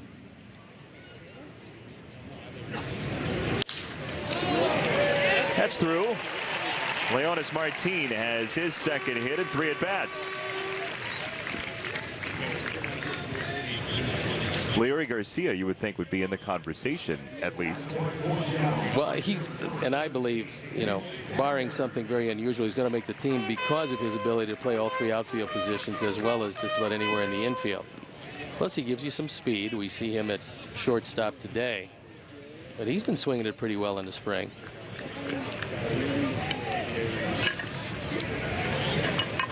Here's Haniger. It's 2 for 2. Single, double. Both to the pull side so far this afternoon. A lovely day for baseball in Arizona, as is typical in the Cactus League. And typically also what little wind there is blowing straight out. That also is very much to the advantage of the hitters, as if the ball needed a little more incentive in Arizona. 2 strikes on Haniger. I still think at the end of the Cactus League, the winning team, the one with the best record, should get a tiny cactus or something like that. They should be able to put it in their trophy case. Have to water it or whatever you do. What a splendid idea. You want to put in some cash for that? Sure. Really? Oh yeah, I'll go up to, I don't know, $1.20. The prices are really lowering on cacti these days. That may do it. No, actually, no. Very expensive, especially bull market. Saguaro cactus. The only place in the country you can find a saguaro cactus is Arizona. Is that right? Yeah. Is there like a law they can't cross state lines, or can't move? If you see them growing someplace else, they've escaped. Throw to first. And Martin is back. That's a great thing about baseball. Whenever you just want to shut your partner down, you just move on to the action again. Oh, okay. But at the 7-1 spring training game, saguaro cactus comes very much into play. So you're saying they've fled the scene. We've been handed a note. Would you like to read it, Steve? I would. It's not really a note, though. Michelle Godwin has come down from More a headline. from on high to tell us that it is in the Sonoran Desert. Well, frankly, the note just said Sonoran Desert. That's all it said. It wasn't a note per se. It was just letting me know where the saguaro cactus reside as a rule. Oh, there it is. Look at this. In the air, center field. May shading his eyes and got a little chancy. There's out number 2. So they're confined to the Sonoran Desert, says Michelle. Topographical botanist as she is. Now you know, if you go out of the state and see one, Call the authorities. tell it to get back. I still don't know what my takeaway is here. Well, you wanted to award people with cactus Right? for winning the league. Oh, so they can't. So if we give the, you're saying if we give the trophy, it can't go with them. As that ball gets away, Martin is on to second. It can't go with them back to wherever they actually reside. So say the Sox won the trophy, they couldn't take the cactus back to trophy case. Mercifully because it can't so, leave no. Arizona. There you go. This one getting away, and it looks, yeah, you can flip a coin. They'll probably give him a wild pitch. Looked like it caught the dirt just before reaching the glove. And the scoring decision, a wild pitch. I wish I would have had those when I was a kid.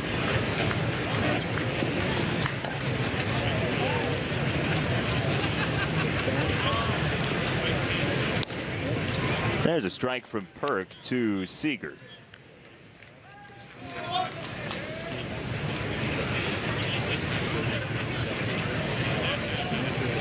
Three stars on this team: Seager, Cano, and Cruz.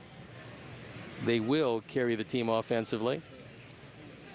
But they're going to be hard-pressed to duplicate last year. It was just a great year for these three players. Put up astonishing numbers. Throw to second, and nicely read by Martin. On the toss by Smith to the middle infield, Martin put on the Jets. That will go as a stolen base.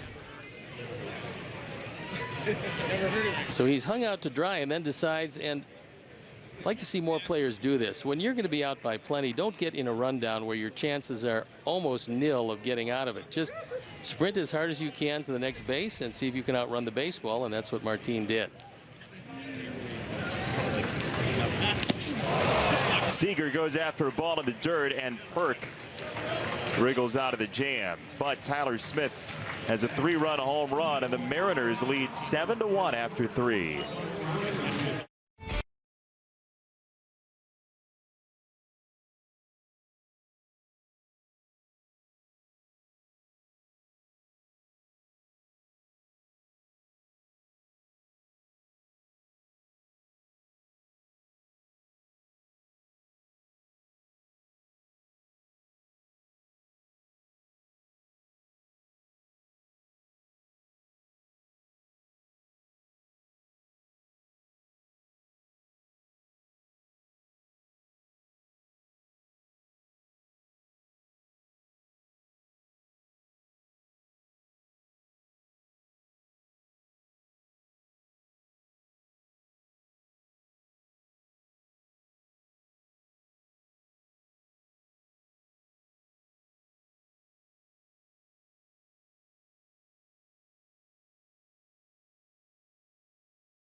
Training Baseball is presented by Canals Auto Park. Thanks for joining us from Peoria for Spring Training Baseball. He's Steve Stone. I'm Jason Benetti. It is the top of the fourth. Sox are down 7-1, but it's time to get out your calculators. It's time for Sox math. Well, that's good because this game is moving right along. So here's your question. Use the hashtag SoxMath on Twitter and answer this question. Take the number of years Zach Collins played at Miami as the first pitch is outside. Subtract the overall pick the Sox used on Zach Birdie last year. Add the overall pick the Twins used on Zach's brother Nick and multiply the number of days ago Zach Birdie celebrated his 22nd birthday. That's your question. Hashtag SoxMath. First correct answer wins a prize of nothing. It's spring training. It's exhibition Sox math, so you don't win anything. Right, and because the virtual prize shelf is not stocked. Well, last I checked, right? It was caught up in customs. That was last year, north of the border. Oh, we've got it back. It had some problems. Yeah, but it's back. Just couldn't get it down here because it's not able to live in the Sonoran Desert. Like Soro cactus. Melky fouls that pitch off. 2 balls and 2 strikes. Glad to have you along for spring training baseball. We're going to have a lot to talk about this coming season with the White Sox, with some of the young talent coming through after the trades in the offseason. Chris Sale to Boston, Adam Eaton to Washington. We have not gotten a look on our telecast yet of Ronaldo Lopez, the pitcher coming over from the Nationals, but certainly a lively arm there as well that we'll get to see over the course of spring training. I did see him once this spring, and he threw it pretty well. The book on him was Live Arm, coming from Washington, and a lot of talent there. He throws hard, which is a lot of guys who do that. He's got a very good slider that goes with it, and working on the straight change. So just another one of the guys coming over that falls into the same category of having as good a young arms as we've seen in a White Sox camp seemingly since the early 70s. When the Steve Stones were coming through. No, that was more later. More the Rich Gossages. I was there in '73, but Rich Gossage, Terry Forster, Mark Johnson, who a lot of people don't remember as having the great arm that he had. It was certainly as good as the other two. There were a couple other guys, Chris Knapp, a guy named Cy Acosta, a couple of guys who threw very hard. But watching them this year and watching as you go down, watching these guys in side sessions as they work all together and seeing them just explode the ball into the gloves of the catchers is something that I know makes Don Cooper very happy, because that's the first step. You can't teach velocity. They have great arms, and the question then is, can you teach them the feel of taking a little something off, putting a little something on, instead of just sit back and try to throw it through the catcher? And it takes some experience, and they're able to do just that. That was a very good stop by Zunino as he keeps one from going to the screen. Well, you may have seen the video of Michael Kopech online. The folks at home may have seen the video of him throwing 110 miles an hour. The story behind that is that was an underweight ball that he was throwing, but he still got it up to 110 miles an hour as that ball is fouled away by Frazier. Also the running start that they don't necessarily allow you. Well, you get one a season, right? Is that how it goes? when you're there during the course of a major league game. Yeah, I mean, it was interesting and all, but you know, that's what it was. Interesting. Say that again to the only whisper. I agree. Doesn't really translate into pitching. It's very good for throwing. Fouled away by Frazier. When did you learn? Because people may not know. They know you for the curveball late in your career, right? People may not know you threw very hard when you first started. When did you learn the art of pitching? Well, it was learning by necessity, because I had 4 cases of tendonitis in the course of 1 year. Frazier goes down. Strikeout number 4 for Sox hitters. And so what happens with velocity, as you take a look at third strike, is as long as you've got elasticity and flexibility, you're going to be able to throw pretty hard as your body will allow you to throw. Once, in my case, once I got the tendonitis, it kind of shortened everything up, and I lost the fastball. But it literally took 2 years for me to realize I didn't have that fastball anymore. The hitters were telling me, but I just wouldn't recognize it, and so it took a while for me to make the transition. And the transition was learning how to cut the ball. That's one thing. Learning how to sink it, which I never could learn. But learning how to make it move artificially in your hand. And that's by using different finger pressures, holding the ball in a different spot, holding it to the top of your fingers or rolling it back into your hand. That will slow it down. So it takes a while. And, you know, some people can't adjust. If you can't, then you have to move on. If you can, then you'll wind up with a decent career.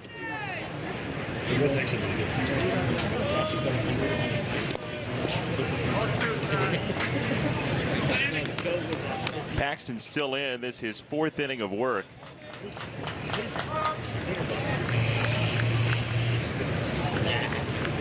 All right, boy. Don't try to shoot the rope around his neck tied to the tree. It's right in the gut. Javi Garcia 1 for 1. A single to right in the 2nd inning. That's 2. Escanio, Smith, Valencia, and the Mariners get themselves out of the 4th. Seattle will hit after this.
Sox fans, our pregame patio parties are the best deal at the ballpark. Patio tickets are all inclusive. With purchase, you get a game ticket, and you can enjoy an all-you-can-eat buffet catered by Baseball Buffet, as well as wine, beer, and Coke products. Patio opens 90 minutes prior to the game and closes 30 minutes after the start of the game. To buy tickets, visit whitesox.com/group. The Bugler is still here. He Good is. news. It's not post time yet here in Peoria. No. Matt Perk to Danny Valencia. The well-traveled Danny Valencia took ball 1. Came up through the Twins organization out of the University of Miami.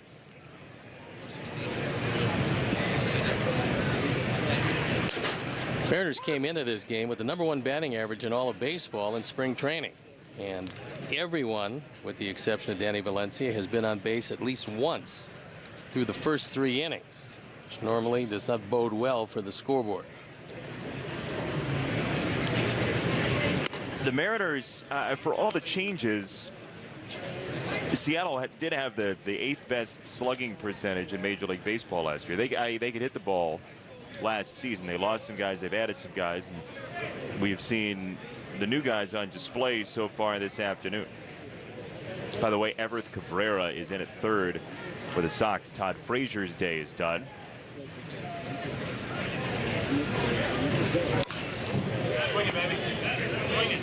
There is Cabrera trying to get back to the majors for the first time in 2 years after spending last year in his home country of Nicaragua. Well, Valencia should have a much better at bat, seeing as he's very familiar with facing the left-hand pitchers. That is and has been his specialty.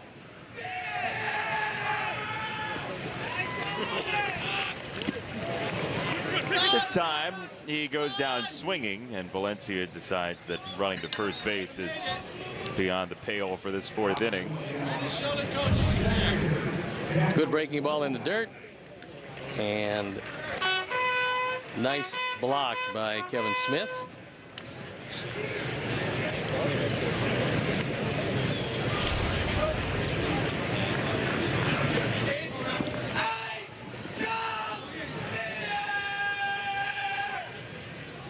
So one down for Vogelbach.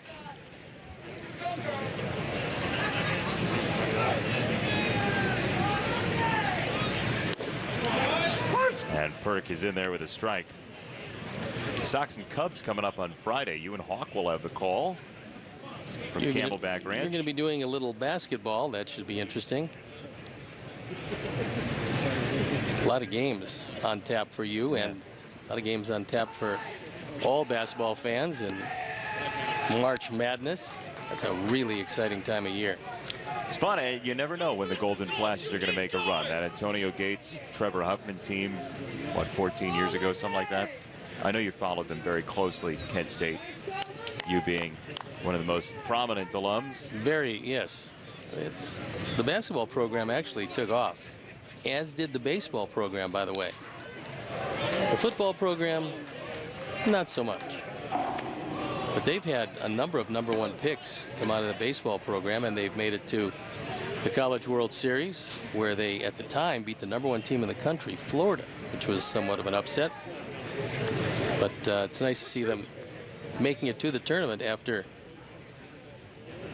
easing by Akron to win the conference championship. You were going to go, but we had a game.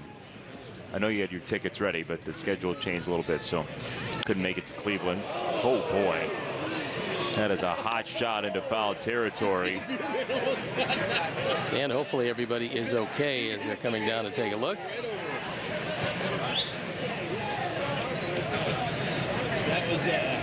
That was pretty close. And is assuring the folks that he is indeed okay.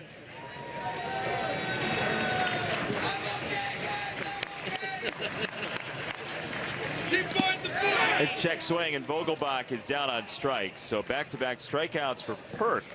In fact, 3 in a row dating back to Seager in the third. Vogelbach's not going to face left-handers too much, and maybe this is one of the reasons. Good solid slider, and he cannot check his swing. And yet another very good stop by Kevin Smith. Talk about a spot that's open for the Sox here. It's the catcher position with Smith and Giovanni Soto, Omar Narvaez. Omar's season last year was very impressive. Somebody that came from off the radar. And we'll see how it shakes out for the Sox with Soto back after a year absence. From here, at least, with the Sox. I was pretty impressed last year. By Narvaez? Yes, very much so. I thought that with his first shot at the major leagues, he was afforded the opportunity. He got that opportunity, and he showed he could put the bat on the ball, which I liked. He made contact. Doesn't have big power, but you don't have to. Just put the bat on the ball, make something happen. He also caught the ball pretty well. Overall, I think he probably did enough and probably showing enough this spring to make the ball club. But, you know, that's one of the decisions to be made. Not an easy one, certainly, but a little bit easier than some of the decisions you're going to make. I think Omar makes it. There were a couple times we were leaving the ballpark after home games last year and just chatted with pitchers idly about throwing to Narvaez. Yep. And the reviews were very strong about how Omar called the game from behind the plate. Two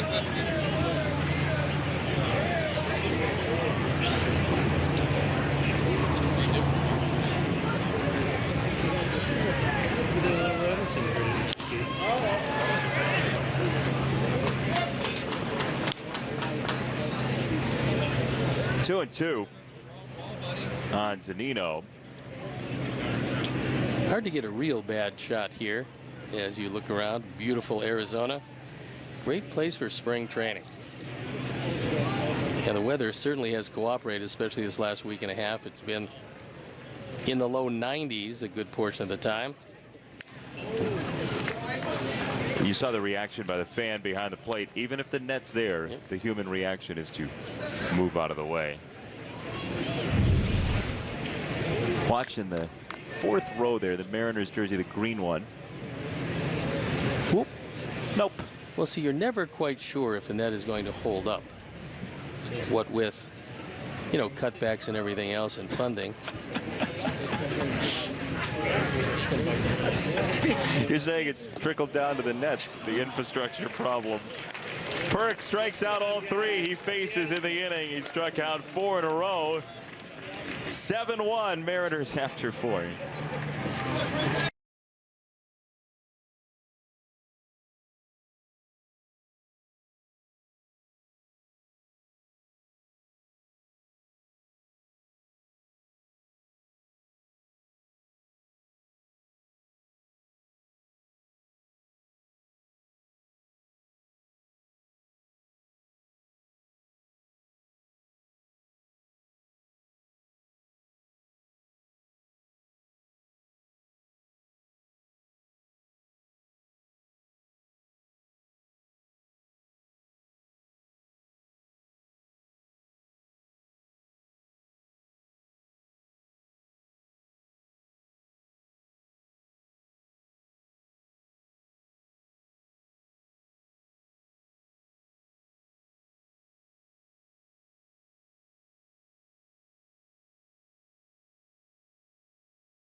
We told you earlier that barring air travel concerns, CSN insider Dan Hayes would be with us. And there he Dan is. got the bird here to Arizona. Well done, Dan. Thank you. Hey, you know what? I told the pilot, you guys called and said you really needed me. They said no problem. They got out of there. We were delayed. It was touch and go for a few minutes. So you lied to the pilot. I did. What happened. I totally did. It worked.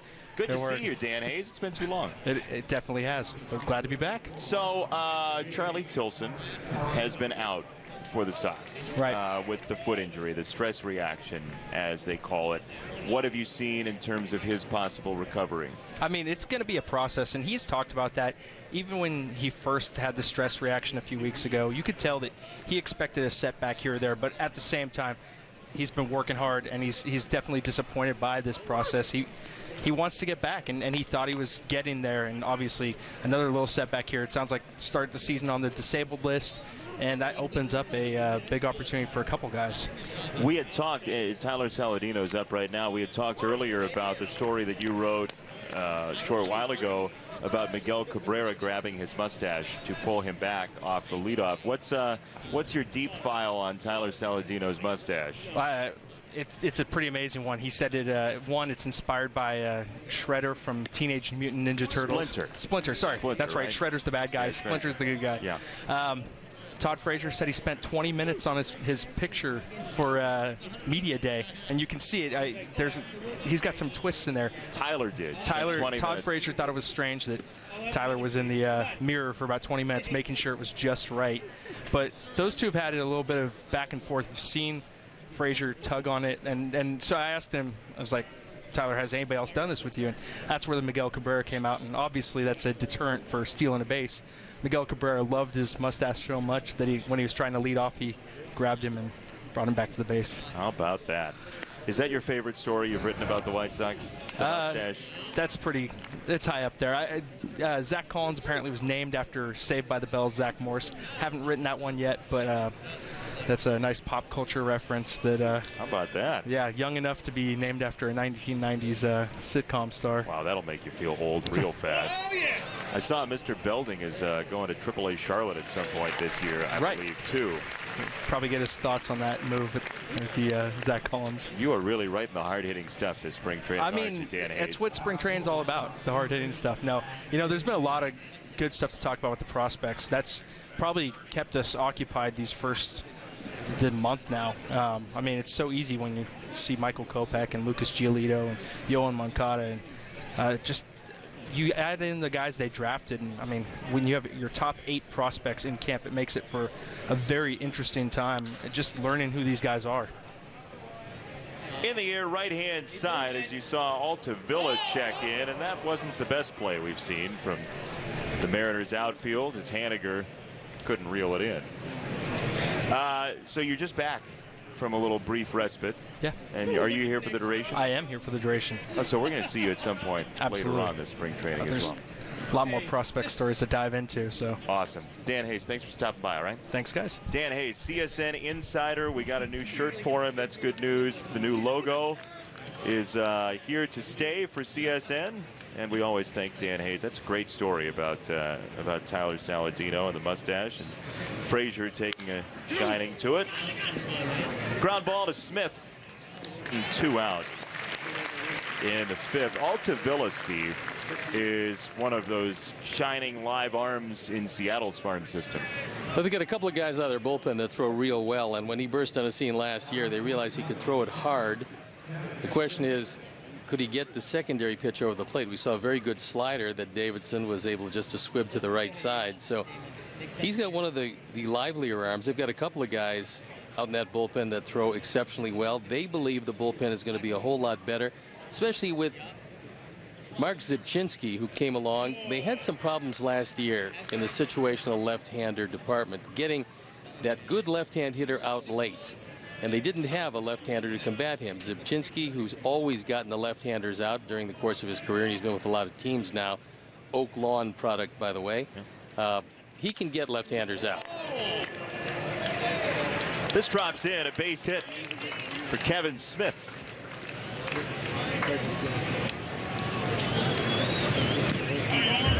Here's Yolmer Sanchez, and he has provided the only run for the Sox so far today. One of the few mistakes that Paxton made. Paxton went 4 innings, gave up a run on 3 hits. This was the lone run, a line drive rocket home run. First of the spring for Yolmer. And he gets a chance now. He turns around to hit from the left side.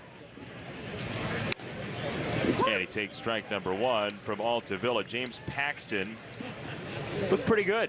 I thought he looked very strong today. Looked very comfortable, got everything over the plate, changed speeds pretty well, gave up only the 3 hits. And his team provided him with a very comfortable cushion. Martin comes in and watches it bounce, so a hit for Sanchez. Yolmer Sanchez is 2 for 2. You've been handed another note. I have. It doesn't involve the desert this time. The emergence of Zach Birdie in the bullpen. Zach, who we saw a couple days ago, and probably maybe even the only outing he'd want back in spring training. It wasn't a horrific outing. He did hang 1 slider, and when you get under sliders and they stay on the same plane long enough, that one just drifted straight across, was unceremoniously yanked out of the ballpark, which was the margin of victory in that ball game. But that is going to happen, and we will see him come into this one. But first things first, it'd be nice to get a little more offense together. And nice to see Jacob May, who's had a very good spring to this point in his competition for playing time in center field. He's 0 for 2 today, but had a good spring. To shortstop, Ascanio. And just in time, Valencia anchored himself over at first. Altavilla's off the hook, 2 stranded, and it's 7-1 Seattle.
Orioles, they push closer for that #1 spot in the Western Conference. It's Hawks versus Canadians. Coverage begins at 6 with Chevy Blackhawks pregame live or stream live on NBC Sports app.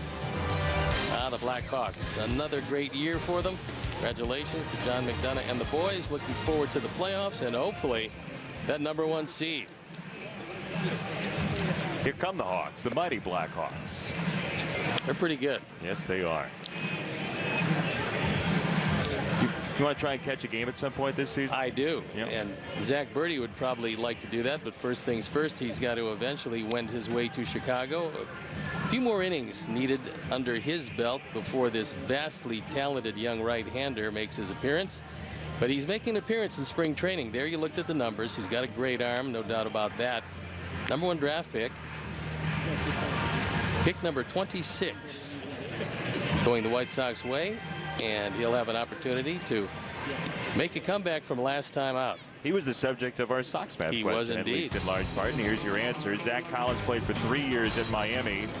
Birdie was pick number 26. Zach's brother Nick was number 46. And 5 days ago, Zach became 22 years old. Live from the den is the winner. Congratulations. You win nothing, but thanks for playing anyway. The answer is 115 today. The Birdie family was very present at Sox Fest. Zach's aunt Andy took a screenshot of Sox Math and tweeted it out today. And Zach was very open about the rivalry between him and his brothers, including Nick, who now plays in the Twins organization. Zach has said that there were some rather vigorous video game competitions. In fact, one hole in the basement wall was just patched up very recently.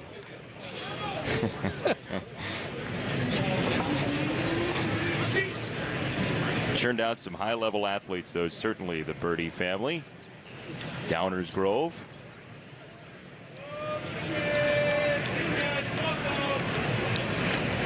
Guillermo Heredia, the batter for Seattle.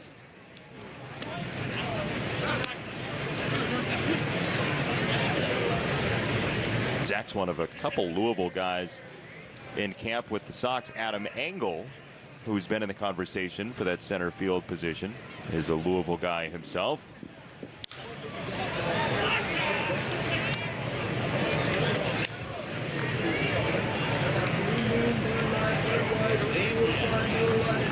It's a 2-2 on Heredia.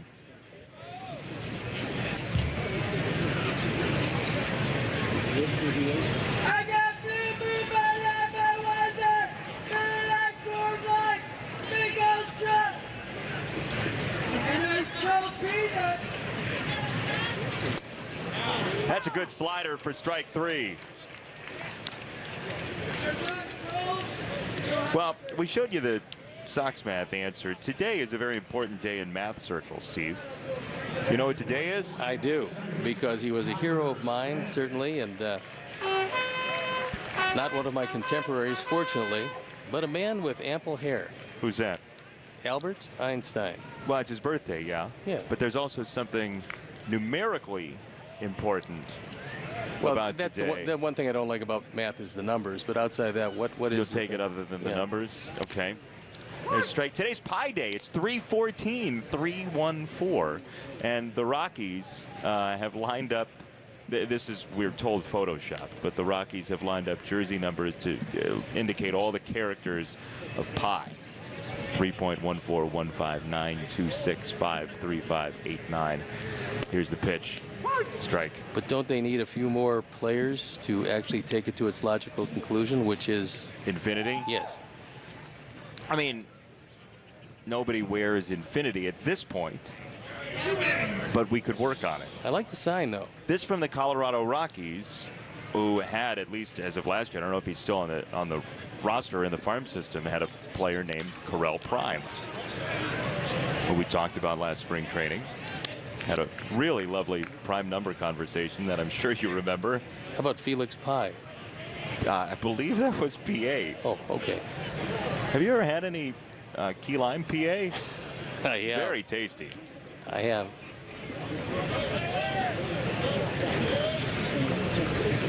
Chris Kamka, who is in charge of just about everything, lets us know about a former player who had a first name. They all have first names, but a first name, Pie. Yes.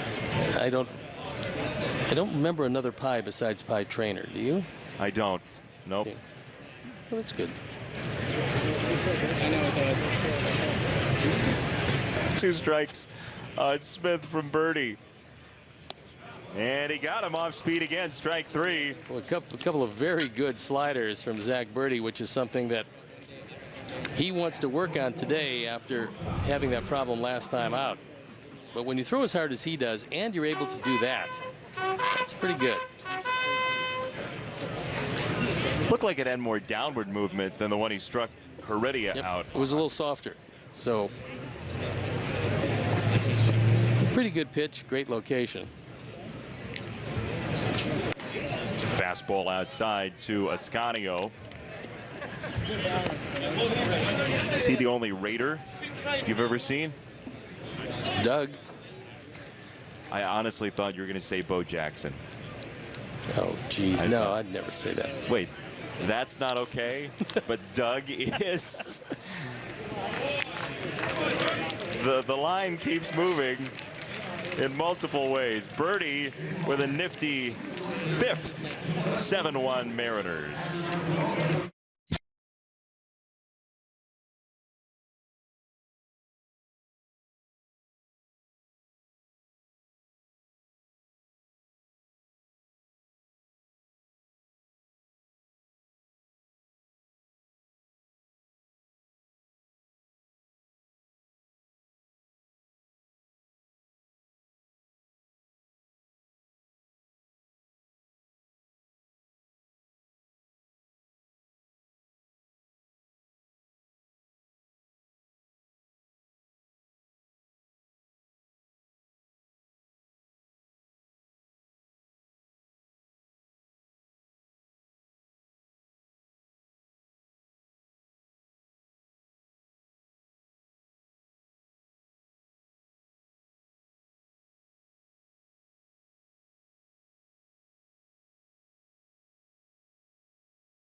Time for today's edition of Sticks and Stone.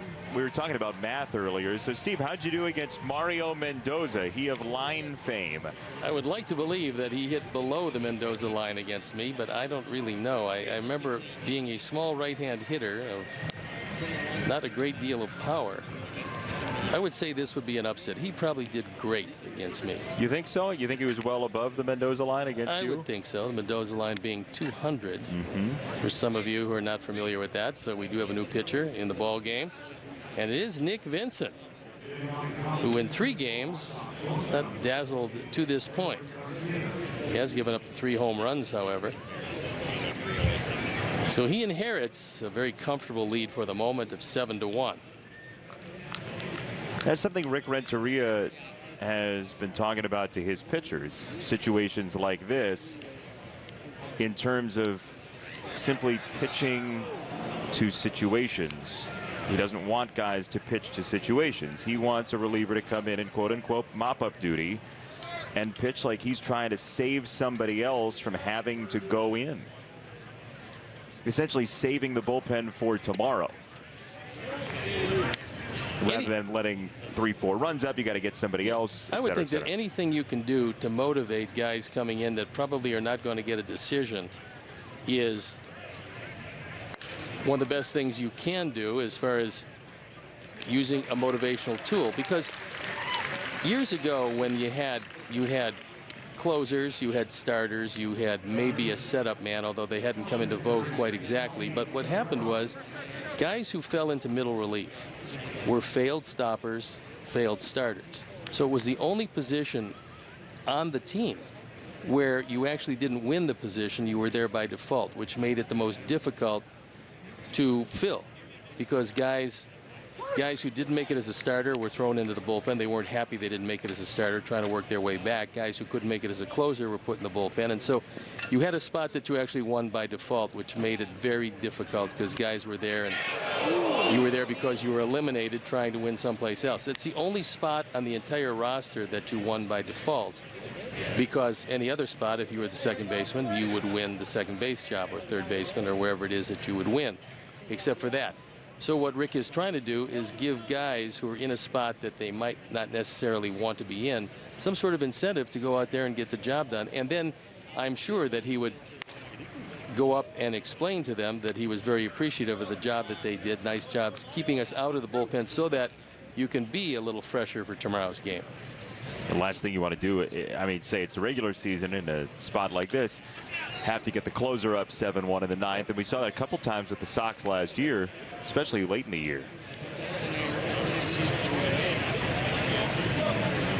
1 for 2 today for Melky Cabrera, who had a really nice season last year. I mean, you look at, we talked about it at length. He was one of the top 15 guys that was most difficult to get a swing and miss out of last year in Major League Baseball. And Melky belts this one to the gap in right center field. And this will be extra bases for Melky Cabrera.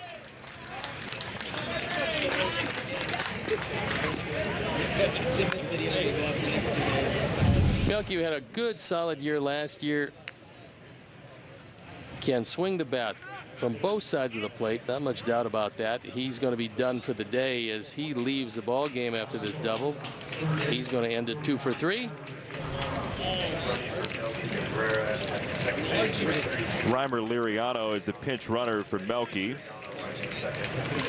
Everett Cabrera will bat in the spot that he took for Todd Frazier. Now, to the point on Melky, you look at his strikeout rate, right? So how often he strikes out compared to at bats. 10.5%, which was his best since his rookie year, which was also the year the Sox won the World Series. The Saints, the Orioles, and the Vikings. 16 years in the NFL. Guy just but he did know his name.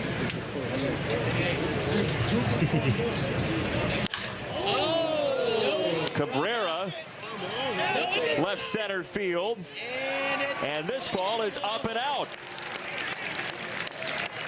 Everett Cabrera tags it, and we have a 7-3 game.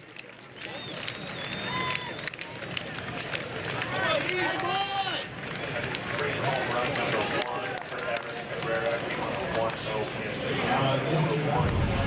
best way, if you're trying to convince everybody you still got some baseball left, is to take a straight change and ride it out of the yard. This straight change right over the middle of the plate. Everett puts a charge into it, takes it the opposite way, and gone. So Cabrera makes it 7-3, and the Sox offense, which has been prone to late inning rallies the last couple of days, trying to do it again against the Dodgers 2 days ago. The Sox brought up 18 batters and scored 14 runs in the 9th inning. The best comment from that came from Danny Hayes, the Sox reserve first baseman.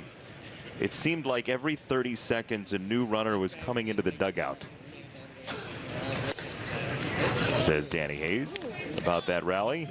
Guy's got a strike zone as big as me. I'm an athlete.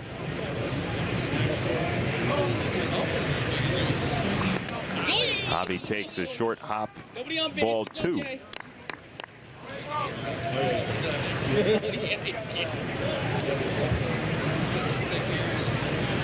Javi Garcia, who was slotted in that DH spot last year with Adam Eaton playing such a strong right field. You look at Javi's numbers the last couple of years with the Sox, there still has not been that jump in power that the Sox expected when they got him.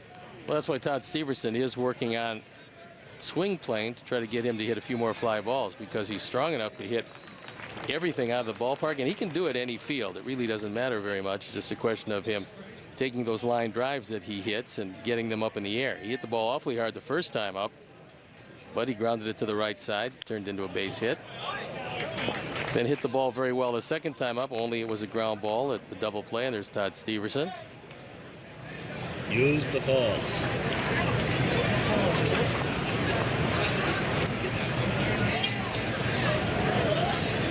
2-2 from Vincent, the former San Diego Padre.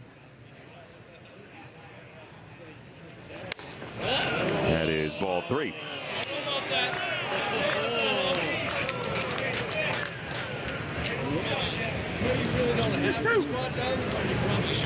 Vincent's a former dirtbag. Steve? Really? Mm-hmm. No longer a dirtbag. Went to Long Beach State.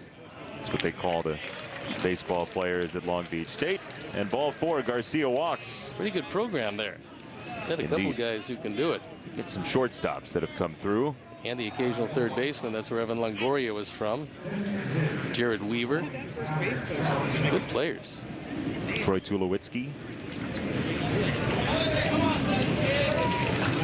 Here's Saladino. We are in Peoria. Jason Benetti, Steve Stone, along with you.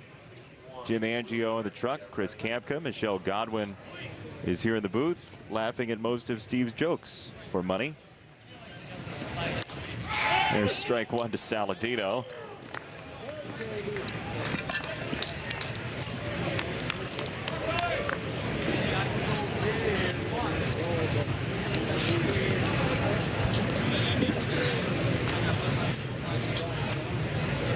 We've traded Garcias at first. We did, and that means that I don't have to change my lineup card, which is always good. So if we only had another Saladino. That is Willie Garcia at first now. Tyler the only Saladino. We have 1 Saladino and 1 Yolmer, but multiple Garcias. In fact, 3 Garcias. I know. We've seen all 3 of them today.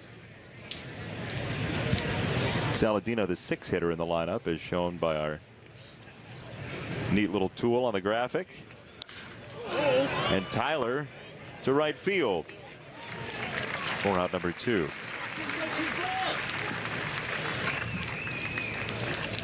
Hey, enjoy all the benefits of being a White Sox season ticket holder by purchasing a prorated full or split season ticket package. To purchase a season ticket package, visit whitesox.com or call 312-674-1000 today.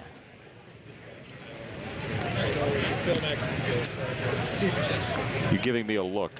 Yeah, I'm not sure they'd be prorated quite yet, seeing as they have the full season in front of us. But it was a wise choice, and there are, by the way, in going into our Cliche of the day: before using it, there are plenty of choice seats available. Just put a card in front of me. I'll read it. Unique to New York.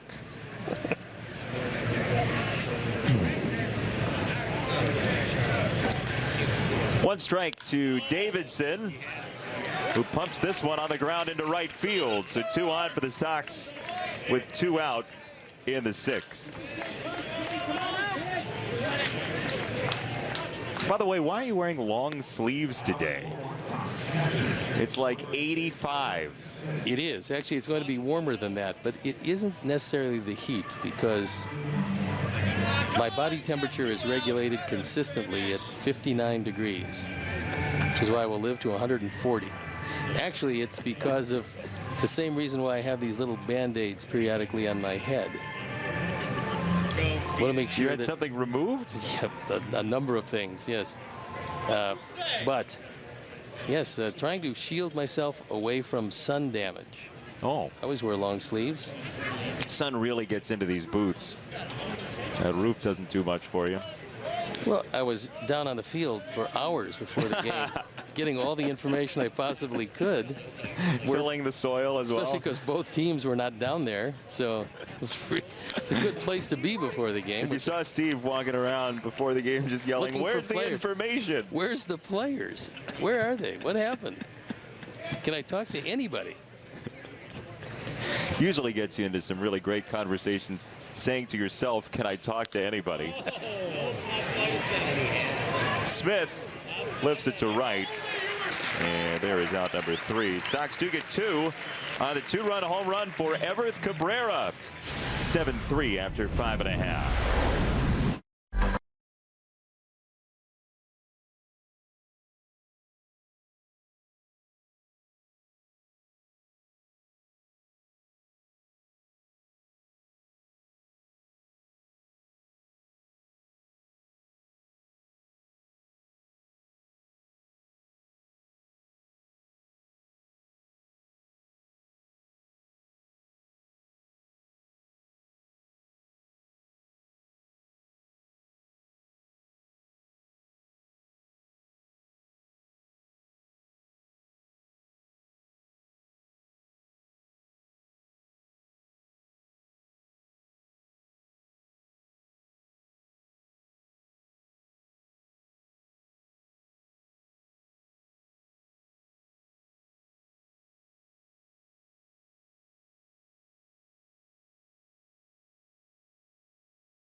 Peoria, where the Sox trail 7-3. It's the bottom of the 6th inning with Steve Stone, Jason Benetti, our entire crew from just outside of Phoenix. Thanks for being a part of our day in the Cactus League today.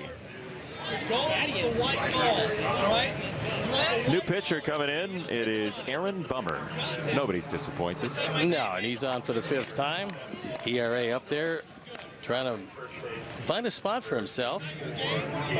Although left-handers hitting him at a robust 444 clip might not be what he's looking for. So he's trying to spin a pretty good outing here today, and he's got some defensive changes around the field. Would you like me to document them for you? I certainly would like to do that. So Reimer Liriano has checked into left.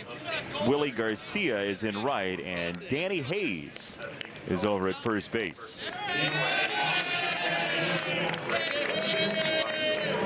There is Danny Hayes, who was not in the booth with us an inning ago. That is not our Dan Hayes. No, we could tell by the beard. Well, sometimes Dan is unkempt as he wanders into our quarters. He was right on top of it. Even the fairly substantially sized new logo. That's Next true. year, they'll just have room for the C on our chests. Oh, come on, nigga. Just one large peacock shirt, right? Actually, very nice.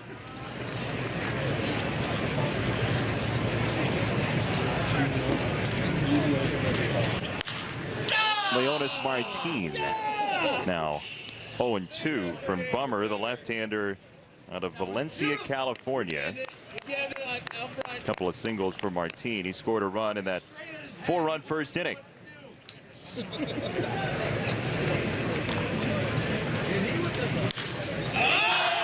Bummer missed all of 2015. He had loose bodies in his left forearm. And if you've ever had that, I got to tell you something. There's not a lot of room in that forearm. It takes a while to get them out. 0-2 is grounded to first.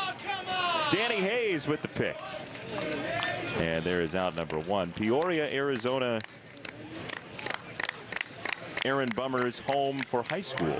Sunrise Mountain High here in lovely Peoria. He also has a new catcher coming in to make sure the ball doesn't hit the umpire, and that's Alfredo Gonzalez.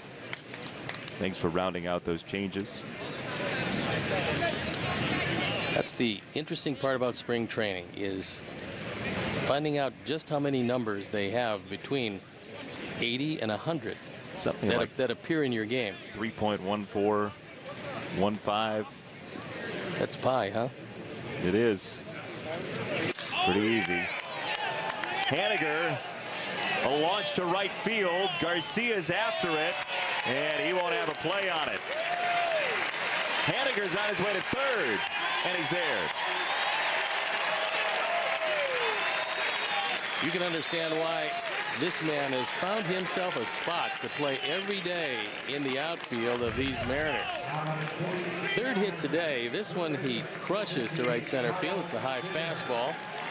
Able to take it pretty much inside out, take it the opposite way, and then with good speed, easily able to make it to third base. He was a throw-in in the Segura trade, and it turns out that the man who was a minor league player of the year last year for the Diamondbacks has found a place to play.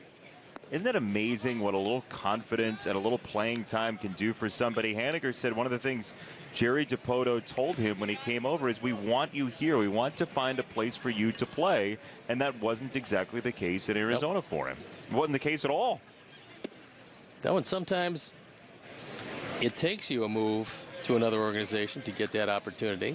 Some guys never get the opportunity until it's relatively too late. And so Ben Gamel, man who's competing for a spot in the outfield, comes on to pinch run at third base. Haniger's done. Gamel is in.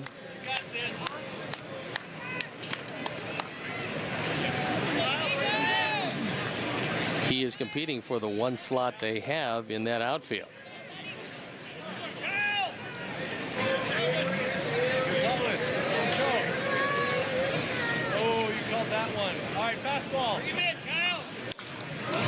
Fouled away, 2-2. Sox and Mariners this year will get together in May. You'll be at Safeco Field from the 18th through the 21st of May. Then Seattle comes to town the 14th through the 16th of July in Chicago. During that May road trip, which starts in Anaheim and ends right here in AZ. Bummer to first for out number 2. That's a long road trip early in the year. And because we entertained the National League West, the Diamondbacks are a place that will host our Sox 22nd, 3rd, and 4th of May.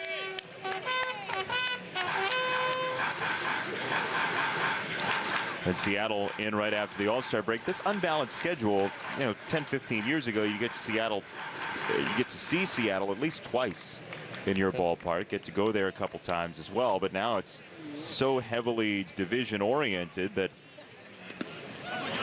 don't you think it might hurt the ability to see stars in your hometown? I mean, if Mike Trout's hurt when the Angels come to town, you don't get to see him for the year.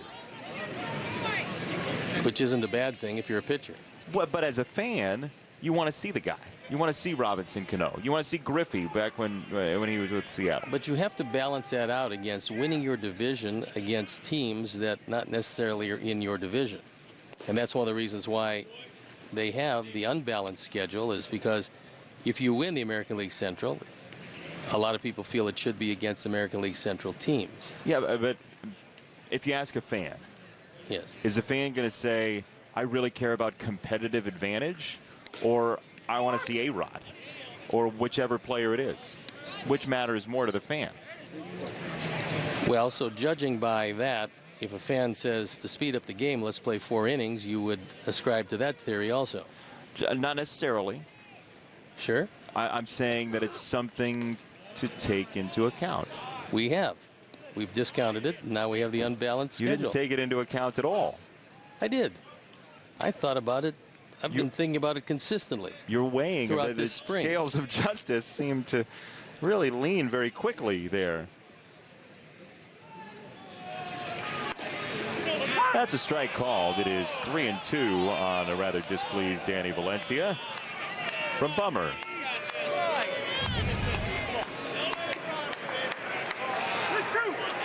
Was looking for anything but a 3-1 breaking ball. Thought that ball might have been a bit inside. Well, a lot of times when whoever is catching you moves the ball up that much, you think that it might be out of the zone as he almost hits him, but he's aboard with the same walk he would have taken had the last pitch not been called a strike. First and third, 2 down. So you're in that case, you're arguing back at me, then we shouldn't take fans into account in terms of pace of play. No, because I am a very strong proponent in fans, except when they want something that doesn't make a great deal of sense. It doesn't make a great deal of sense to let them see the stars of baseball? Oh, no, it does. I mean, and you could do that just by bringing in the stars, having a perpetual all-star game. But in lieu of that, we want to, you know, if you want to beat, let's say you decide you want to beat Cleveland, it's nice to be able to get 18 or 19 shots at them. Sure. It's great. Right. There are enough games that you're gonna probably have to beat somebody from the other division anyway in order to win your division. You go 0 against everybody else, and then you beat Cleveland 19 times where you left. Well, you also get a chance to beat Kansas City and Minnesota and Detroit. This was all about Cleveland. The same 19 You're talking times. about the division leader. Yeah. I don't buy it. Well, I think eventually we'll get back to having a balanced schedule. You do. Long after your career is over. Which is when? Hypothetically. 6-8 games from now? Okay. That gets me to Milwaukee at least, right, on April 1st? I think so. You know that you and I are working on April Fool's Day? I know, and that'll be the final spring training game of the year. I am alarmed to be even near you on April Fool's Day. I've given it up this year. You've given up April Fool's Day? Yes. But you could be joking. But next year, I'm going to get you. I'm going to double up on the jokes for next year. This from the guy who stole one of my pens. Oh, no. Last season. I cannot take credit for that. I would have stolen it, but I didn't think about it. Because I know. Totally inappropriate. Out of all of the things that are near and dear to you, that collection of pens you have, and the use of them sequentially as you do, for no rhyme nor reason, because I can't figure it out. But those are separate subjects, by the way, you figuring it out and the rhyme or reason. No, I mean, I know you have them, but boy, talk about, I mean, I tweeted that you were a little cranky before the game, but nobody has seen anything like a disappearing pen. Strike 3, well done by the Sox pen to make the Mariners disappear. 7-3.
The 2017 Sox Pride Club for exclusive ticket offers, membership gifts, game day opportunities, ballpark tours, MLB.com game day audio for your computer, and more. Visit SoxPrideClub.com to join today. We've got a veritable brand new Seattle team out there as we head into the late innings. And Dylan Overton comes on for the 4th time. Throwing the ball pretty well in the spring. Has yet to walk anybody, which always brings a smile to the face of your pitching coach and your manager. You want to take us through those changes, Steve? Sure, there's a lot of them. Or, as they say, wholesale changes here in the top of the 7th. We do have a couple things to get to you, by the way. We have the answer Yes. to Sticks and Stone, how you did against Mario Mendoza. Okay, so let me take you through the changes. Okay. Just we've got Sean O'Malley and Chuck Taylor, and we've got Joe DiCarlo, Zach Schenk, Tuffy Goswitch, Brian Castile, and Ben Gamble to go with Dylan Overton. And they're all around there assembled in the field. It's a base hit past one of them. And a leadoff single for Sanchez. Here's your answer to Sticks and Stone today, how you did against Mario Mendoza. Right, how about that? Right at the Mendoza line. Isn't that perfect? Geez, struck him out 5 times and decided, well, it didn't say that I walked him, but I probably did. I walked everybody else. So no power whatsoever, which is really good, all things considered. How often do you see a man named Mendoza hit right at the Mendoza line? You know, the poor guy hit .215 for his career. So I kept him below his lifetime average. You did. You perpetuated the stereotype. Of the Mendoza line. Did not give him that name, but George Brett did. Is that how the story goes? Could very well George be. Brett gave him the name. Said he was reading the papers and just wanted to make sure he wasn't under the Mendoza line. Something like that. might have been something he said. Yeah. That's the story I've read. Would you care to embellish a little bit, or? Well, I mean, create a better fake story? As far as players are concerned, no. I mean, in fact, you remember a long-time shortstop by the name of Davey Concepcion, with the Big Red Machine. And I was in a place after a game one night that he happened to be there. A place? A place. It was not, didn't There's have some shady characteristics. It didn't have a lot there. of books, so it was not the library. But I was with an infielder by the name of Billy Grabarkowitz, who came over from the Dodgers. And Davey came up. Oh, yeah! Ooh, that ball. Jacob awfully May hard. to center field. Oh, boy. This is going to turn into a bonanza for the Sox. Sanchez around third, and he scores 7-4.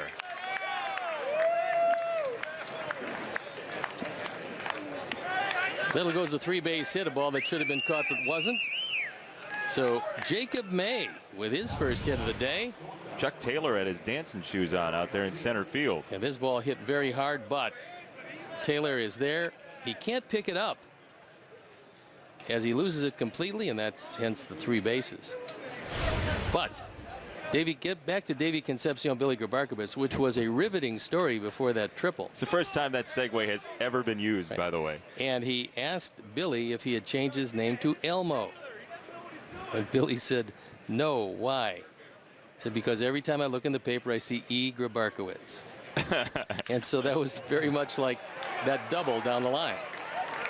Leury Garcia tags this one. The Sox comeback is in full force, and it's 7-5 now. Sox fans are going to be clamoring for Grabarkowitz stories to spur rallies this year. Could very well be. I mean, you've seen a single, a triple, and a double. And Leury, who's having a good spring, takes it right down the line. So it's a 2-run game.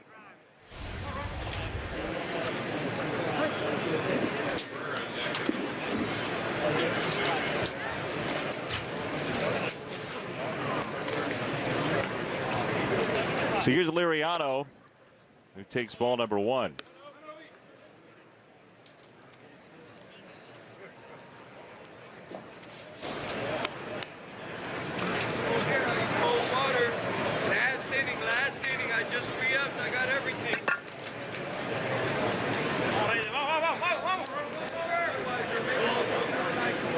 Dylan Overton, the former Oakland Athletic, has run into trouble here in the 7th inning.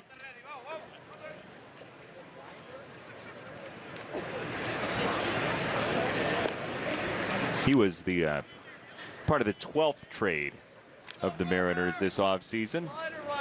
Tote board still alive as we head into late March, the next couple of weeks. I think what a lot of general managers are waiting for at this point, if you do have tradable commodities, you obviously want to get the most you possibly can for them. And to do that, a lot of times you have to wait until the inevitable injuries happen, especially if they happen to key players on contending teams, because then they go out and they might want to then part with some people they otherwise would not. And that's what a lot of GMs with tradable commodities are waiting for right now. You don't see consequential trades at this point, at least we haven't to this point in spring training, but we're going to see some more as we move to the end, as guys realize they just don't have room for this particular player. So rather than designate him for assignment or just out and out cut him, you try to make a deal with somebody who might be interested in what you have and doesn't want to say, what am I bid with all 29 other teams. Looked like the Royals might be in the market for a catcher with that Salvador Perez injury, but he seems to be better off. He even got Ned Yost to say that he was in a good mood yesterday. Ned or? Ned, yeah, because he saw Perez in camp and he looked like he was doing okay. Yeah, X-rays said no structural damage. And fly ball from Liriano, right-hand side. Gamble on the run. Garcia tags and peels off the third.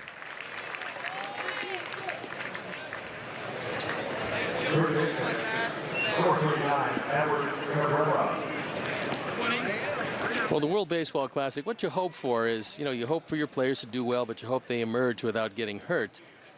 And Salvador Perez, in a situation where he was making a catch to make a tag at the plate, made the catch, didn't really have a chance yet to put on a good tag, and was rolled into, and Drew Butera was the guy that hit him. And the oddity is that he is the backup catcher at Kansas City for Salvador Perez, who played 142 games last year. The conspiracy theorists might have a suggestion about that. Here comes Garcia. Now he doubles back as Tuffy Gosawish got to it pretty quickly. But what he's saying, what he's telling Capra, is that he couldn't see the ball, didn't know how far it got away, and when the ball is anywhere near the catcher and the umpire, you lose track of it. Normally he would have scored easily. He knows the ball gets away, but he doesn't know where the ball is. And again, rather than take off once you've stopped, then you go back. Isn't there some duty for Cabrera to signal? Well, if he can possibly pick it up and, then make the signal, but it's pretty difficult. For a batter, you're saying? Yeah, pretty difficult to think about what you have to do. Judge, again, how far the ball is going to get away. And then in the case of Cabrera, who probably doesn't know the speed of Leury all that well because he's just new to the team, it's a lot of calculations in a very short period of time for him to make that call. Normally, you're right, you would have if you knew the personnel a bit better. Big chopper, that'll get a run home. And Cabrera's out. Sox have their 6th run, and suddenly this is a 1-run game after Seattle scored 4 in the first.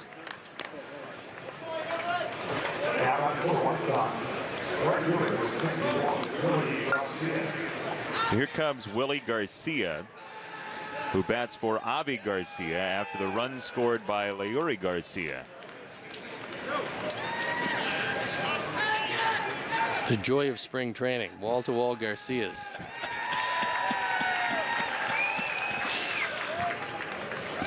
Two down, base is clear. The former Pirates farmhand, Willie Garcia, takes a strike. What are you looking in my scorebook for? See if there are extra Garcias that you missed? Just want to know if maybe they snuck one in on me. 62-52, the announced attendance here in Peoria today. There are some of them. Sox with 3 runs in the 7th, 2 in the 6th. And the comeback is on against Dylan Overton, who throws ball 2.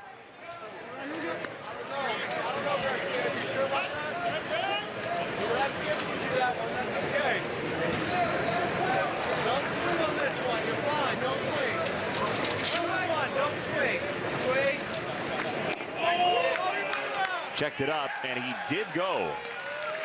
So 2-2. You said it the other day. If you're right around 45% of a swing, you might get rung up here in spring training. No question. And that was strike 2. There's strike 3. Garcia is retired by Overton, but the Sox put up 3 runs, and it's stretch time in a 1-run game.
Friday, it's a crosstown preview.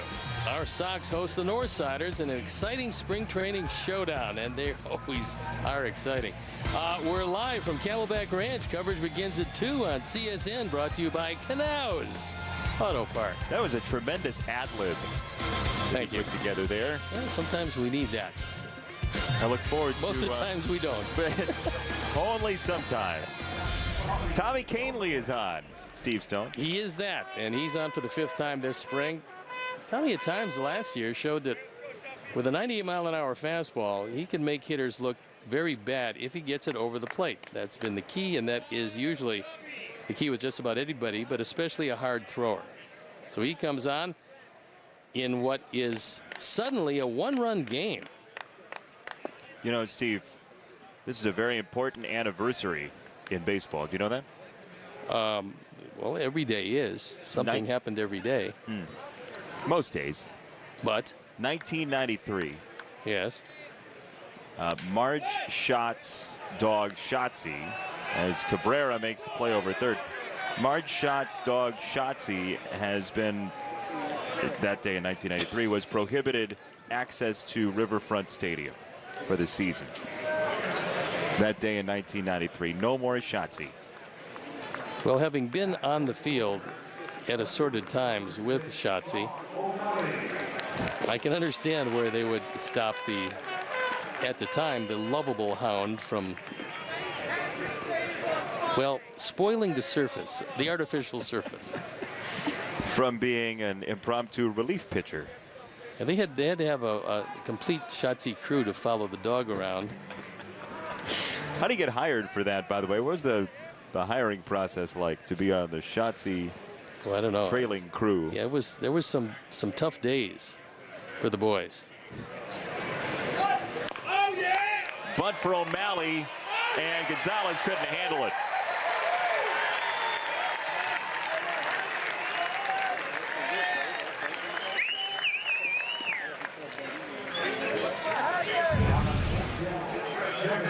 It's going to go as a base hit.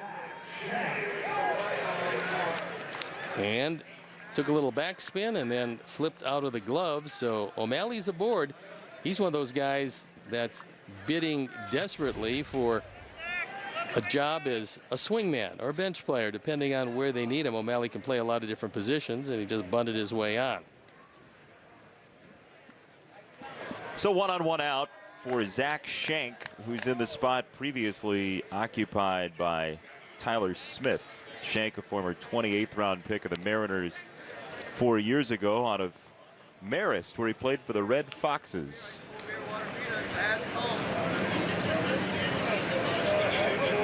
The Marist Red Foxes. Not Fred Sanford. Thank goodness. Up high to Schenk.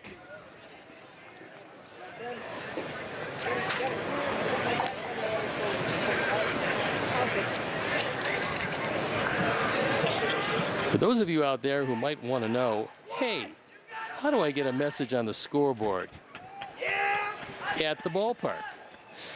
Well, funny you should consider that, because we got an answer for you. See your name and lights at an I hate doing this for you. I hate that you were right that was coming up. See your name and lights at an upcoming White Sox game. Celebrate a birthday, anniversary, and more with a scoreboard message. Proceeds benefit White Sox charities. To book your message, visit whitesox.com/scoreboard. Jeff Chanel and his crew do a wonderful job with the new scoreboard at Guaranteed Rate Field. Jeff has a sizable amount of White Sox history in his collection as well, as Canely misses inside and 2 are on with 1 out for Ascanio.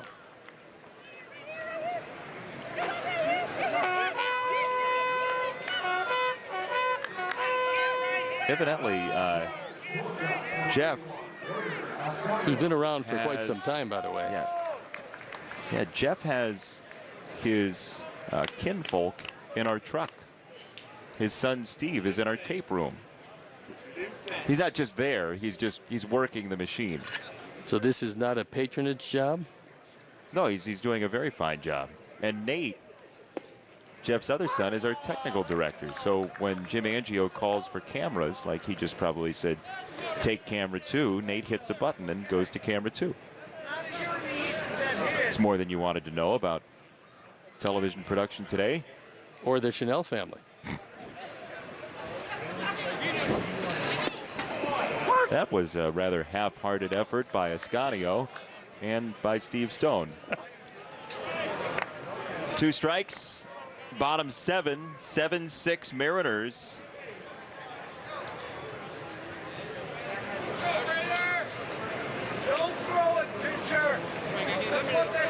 Tommy Canely trying to pitch over a bunt single and a walk.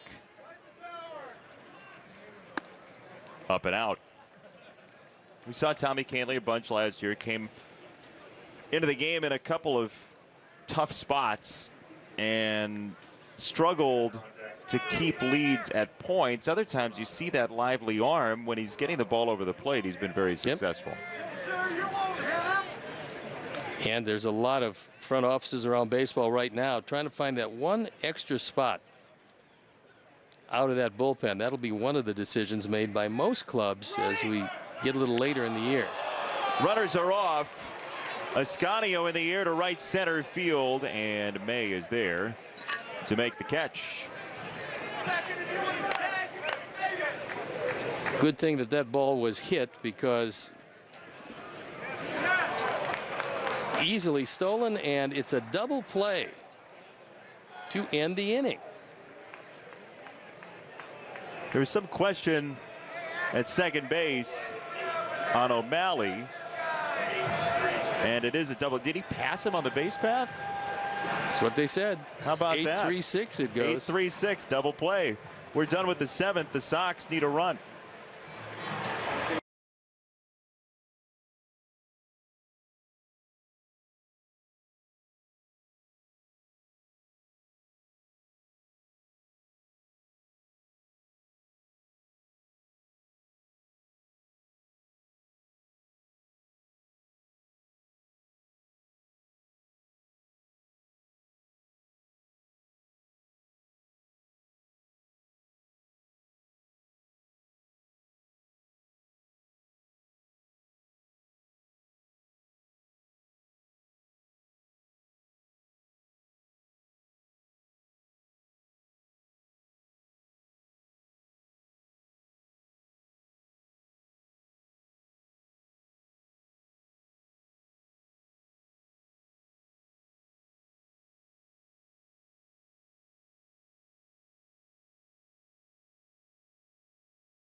MLB.TV Premium is back and better than ever. Watch every out-of-market regular season game live on over 400 supported devices. Plus, enjoy almost 300 spring training games in the 2017 World Baseball Classic.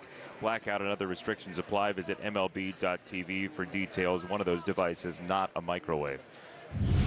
I would love, as we take a look at, now watch. He hits third base, but does not retouch third base on the way back. Comes very close to it, but O'Malley does not touch it. Leary says, give me the baseball.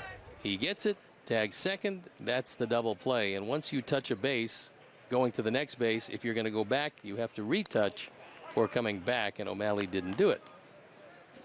And that is why the double play happened. That's it. So Tyler Saladino is the hitter. Sox trying to complete this comeback against Dylan Overton. There it is. And Saladino to third off the glove of DiCarlo. And the Sox have the leadoff man aboard.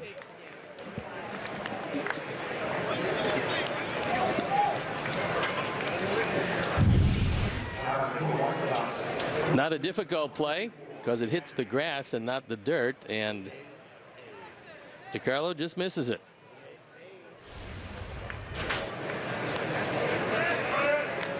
So 1 on, nobody out. And Danny Hayes will bat. Pretty good numbers in spring training for Danny Hayes.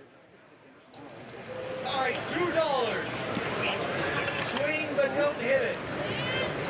Or get out. Either way. $3 final offer. Bam. Mariners have made a change, by the way. Luis Liberato is in center field. You're free to do what you please with that. Taking the place of Chuck Taylor, who took the place of Leonis Martin. Wait. Hit it to the second baseman. We can get a double play. I believe in you, Hayes. I'm sorry, Dan. 1 strike on Danny Hayes. And a throw to first on Saladino. Do we have our cliche of the day yet? Have you picked it? It's very important. This is our debut of cliche of the day. It is. And you know, there's a couple of cliches that are vying for attention, screaming out. There's a couple of them that I particularly like. Okay. But one of them I can't use because it's political. Popped up foul by Hayes. So where I would have problems with both sides of the aisle announcing that the other side is trying to politicize something, which everybody does with everything, I could never use that because it is political. So, but you walking through the logic behind that basically has made that a possible cliche of the day candidate. But I can't use that. I'm going to use the one that a lot of, not only, a lot of sportscasters use it mostly, and that is. Here's the 0-2 first. Now a ball and 2 strikes. No, that was it. Here's the 0-2. No, that's not it. Oh, geez. The tough to get around that one sometimes. Gotta say. The cliche of the day is his future is all ahead of him, because that's the only place your future could possibly be. But we've heard it time and time again. So we're going to have that as our inaugural cliche of the day. You can tweet in at Steve Stone, at Jason Benetti. If you have one that everybody uses cliches at one time or another, but his future is all ahead of him is our inaugural cliche of the day. If you keep a list of all the cliches of the day this year and you send it in written down by the end of the season, you get them all, we'll send you a prize from the prize shelf. For those of you who have long memories, what we'll send you is the former mascot of the Montreal Expos, Youppi. Youppi will make an appearance at your house, that big orange fellow. Hi, everyone. Pat Boyle back in our CSN studios in downtown Chicago. Due to the length of today's baseball game, our White Sox coverage is switching over to CSN Plus, where available. For Chicago area Comcast cable subscribers, that's channel 201. But right now, stay tuned for Blackhawks pregame live.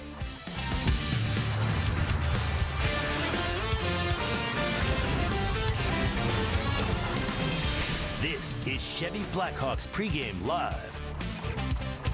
It's one of hockey's great cathedrals, the Bell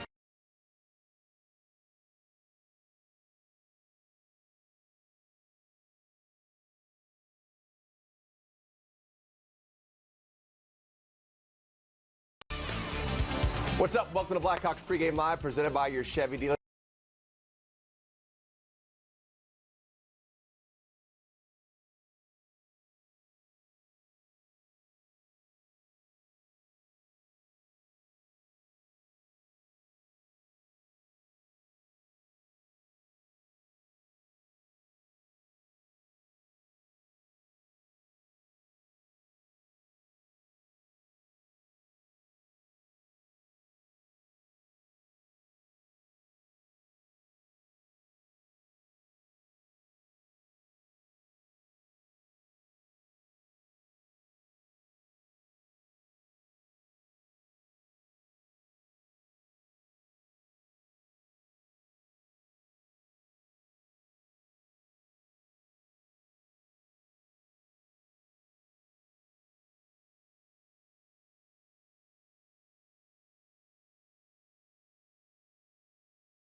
Luis Liberato up with 3, 225. Play.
leadoff man aboard for Ben Gamble.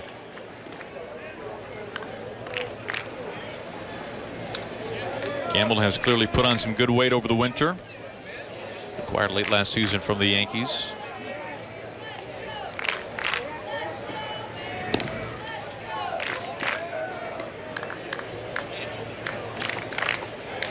Gamble with a really impressive opposite field home run yesterday against the Brewers.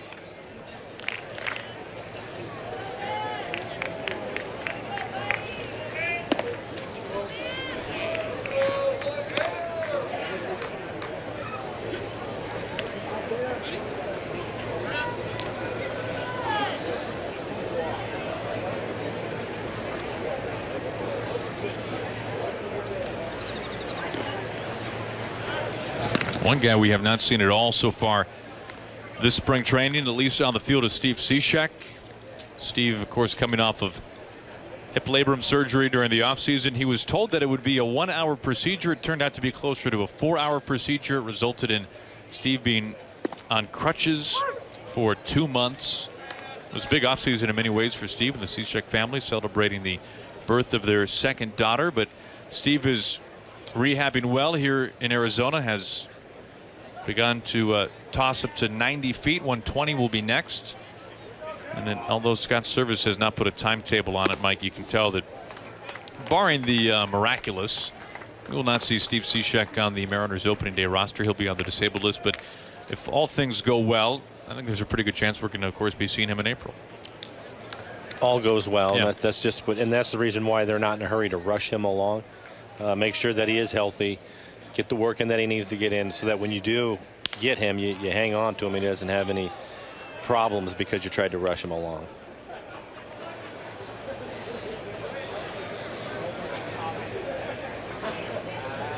Cishek has spent a lot of time in getting some cardio done, as you can imagine, since he was laid up so much over the winter. And one of the things that Steve has been relegated to, a zero gravity treadmill. You heard of this? I've heard of it. I've never used it. You basically step into this apparatus on top of a treadmill. They fill it up with, I guess, air, and it takes away 50% of your body weight.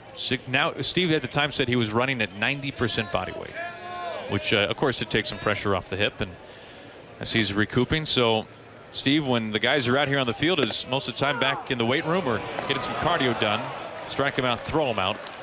Results in 2 down and the bases empty.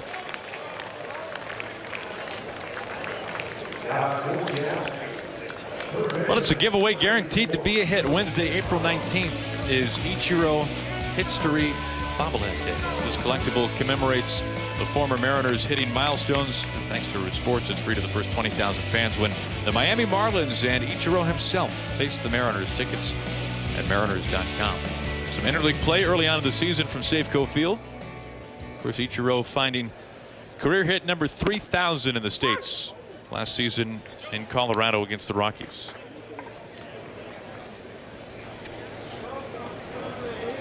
Two outs, nobody on for Joe DiCarlo.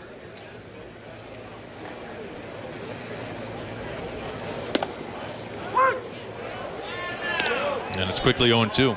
A couple of breaking balls for strikes.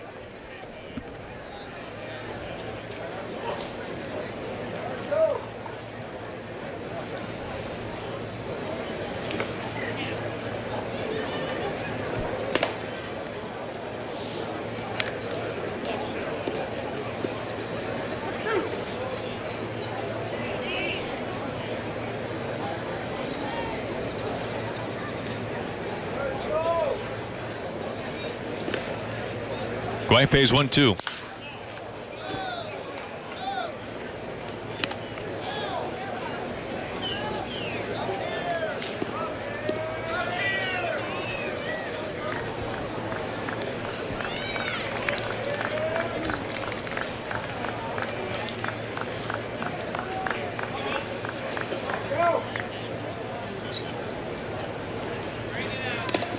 Two and two.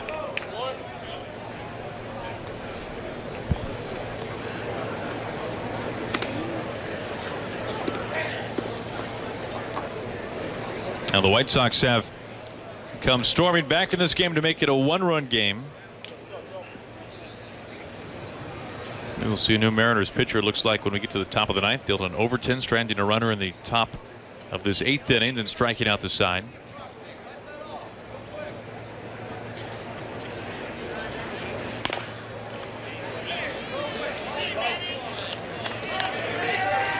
Maniac, the Mariners' third base coach, now in his second season, handling that foul ball pretty easily. You know, we saw last year Manny even gave sunflower seeds to fans at one point. Just that kind of a guy. Making a lot of friends over there.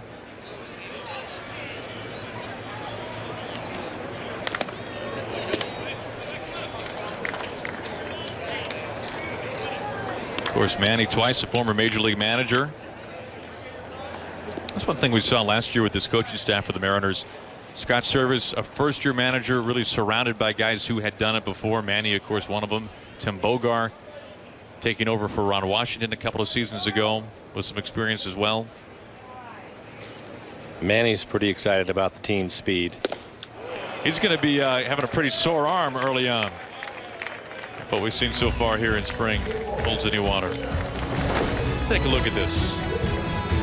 Fundamentally sound. Who's going to get it? What a gentleman. We go to the ninth inning.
Mentink here. Time for our Lexus pitching matchup as we look ahead to tomorrow. Brandon McCarthy starts for the Dodgers while Chris Heston will get the ball for the Mariners. Heston, well, he's had an impressive start to the spring. He hasn't allowed an earned run in any of his 7 innings. Make sure you join us at 1 o'clock here on Root Sports for that one. Of course, now that I say that, if he does allow an inning, I'll be trolled and beaten mercifully on Twitter.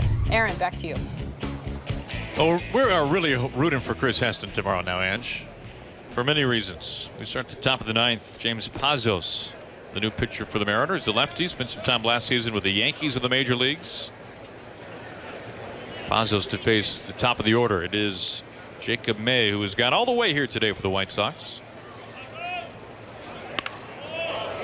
A bunt and easily played by Joe DiCarlo. Our last look out on the berm today. Trying to keep track of them. A future Paxton right there in the making, a lefty. And we want to say a special thank you to Kevin Vogt. There he is, the man with the RF camera. Hardest working guy in show. Oh, come on, Kevin. There it is. There it is. Hardest working guy in show business. Wants no part of being on camera for the man that lugs that beauty around every single day. You know, he even comes out of the Mariners team charters carrying that camera, and that's no lie. So we love you, Kevin. Good work. The best tan in the business this time of year for Kevin Vogt. It's 90 degrees out on the berm, carrying that camera around.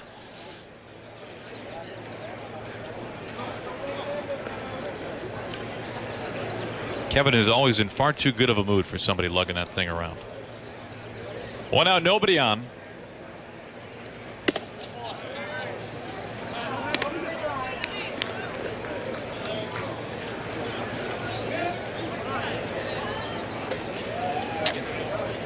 I was talking to Mel Stottlemyre a couple of days ago about Pazos, because the first time that I saw him in camp, it was really interesting to see him. For me, I wanted to see more of him because he has a good fastball and his breaking ball. So I was talking to Mel about him, and Mel was telling me that the same thing on their side. They like him a lot. A unique throwing motion. You can see the good fastball, but Mel was saying it's just trying to get him to a point to where he can repeat his delivery. Just not quite able to repeat it, and that's the reason why I'll end up missing the strike zone like that. But it's a good fastball. They like the way that he kind of hides it from the left-handers. So we'll see where he ends up going in his improvement as spring and during the season moves forward. A 1-out walk. You think about the Mariners' situation right now in terms of the bullpen and left-handers. Mark Sapchinski, a 2-year deal. He is certainly on this team, and for good reason. One of the most reliable lefties in recent years around the major leagues. We've heard Jerry Dipoto say that he wants to break camp with the best pitchers on the major league staff. So when you think about Ariel Miranda, there are some thoughts as to whether or not you keep him stretched out as a starter like we've seen them do so far here in spring training as your insurance should the Mariners need a 6th starter, and let's face it, at some point, like every team, they will need one. Or do you put Miranda in the bullpen for a long guy? For a long guy, your second lefty. Yeah. Of course, we've seen him in the bullpen and the rotation last season. So Pazos hoping that he can find a spot at some point in the bullpen. Well, the one thing that is true is when you come out of the bullpen, you have to be able to throw strikes. And we know that is true with Jerry and Scott and Mel. They all want their guys to be able to command the strike zone. And if you can't do that, then you're not going to come out of the pen. You like a lot because of the different things that I talked about, but commanding the strike zone will be important for him. Good breaking ball in the outside corner.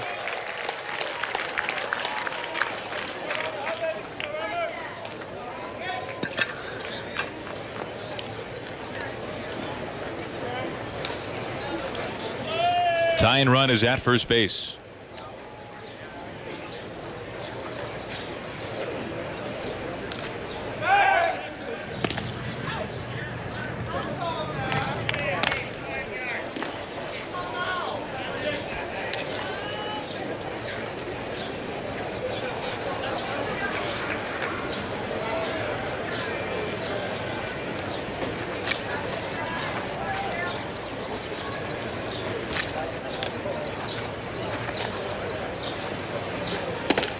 You know, Mike, hearing you talk about throwing strikes reminded me of a conversation with Mariners bullpen coach Mike Hampton, now in his 2nd season.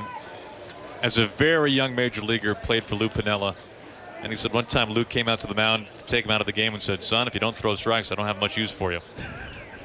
And he said he walked back in the dugout thinking, yeah, that makes a lot of sense. Pretty simple, but to the point. Exactly. Right? The 2-1. Runner taken off. Now caught in between. Strong throw back to first. Out number 2.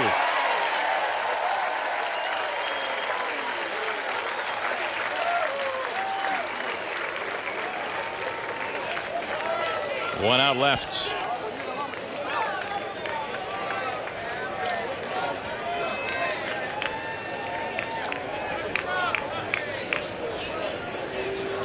Nice work started by Gozawish.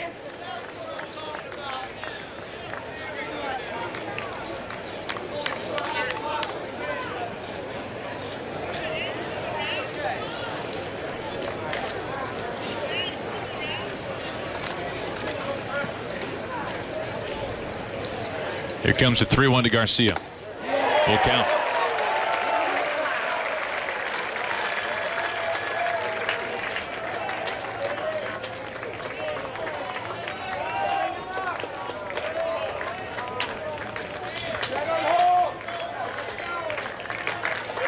White Sox down to their final strike.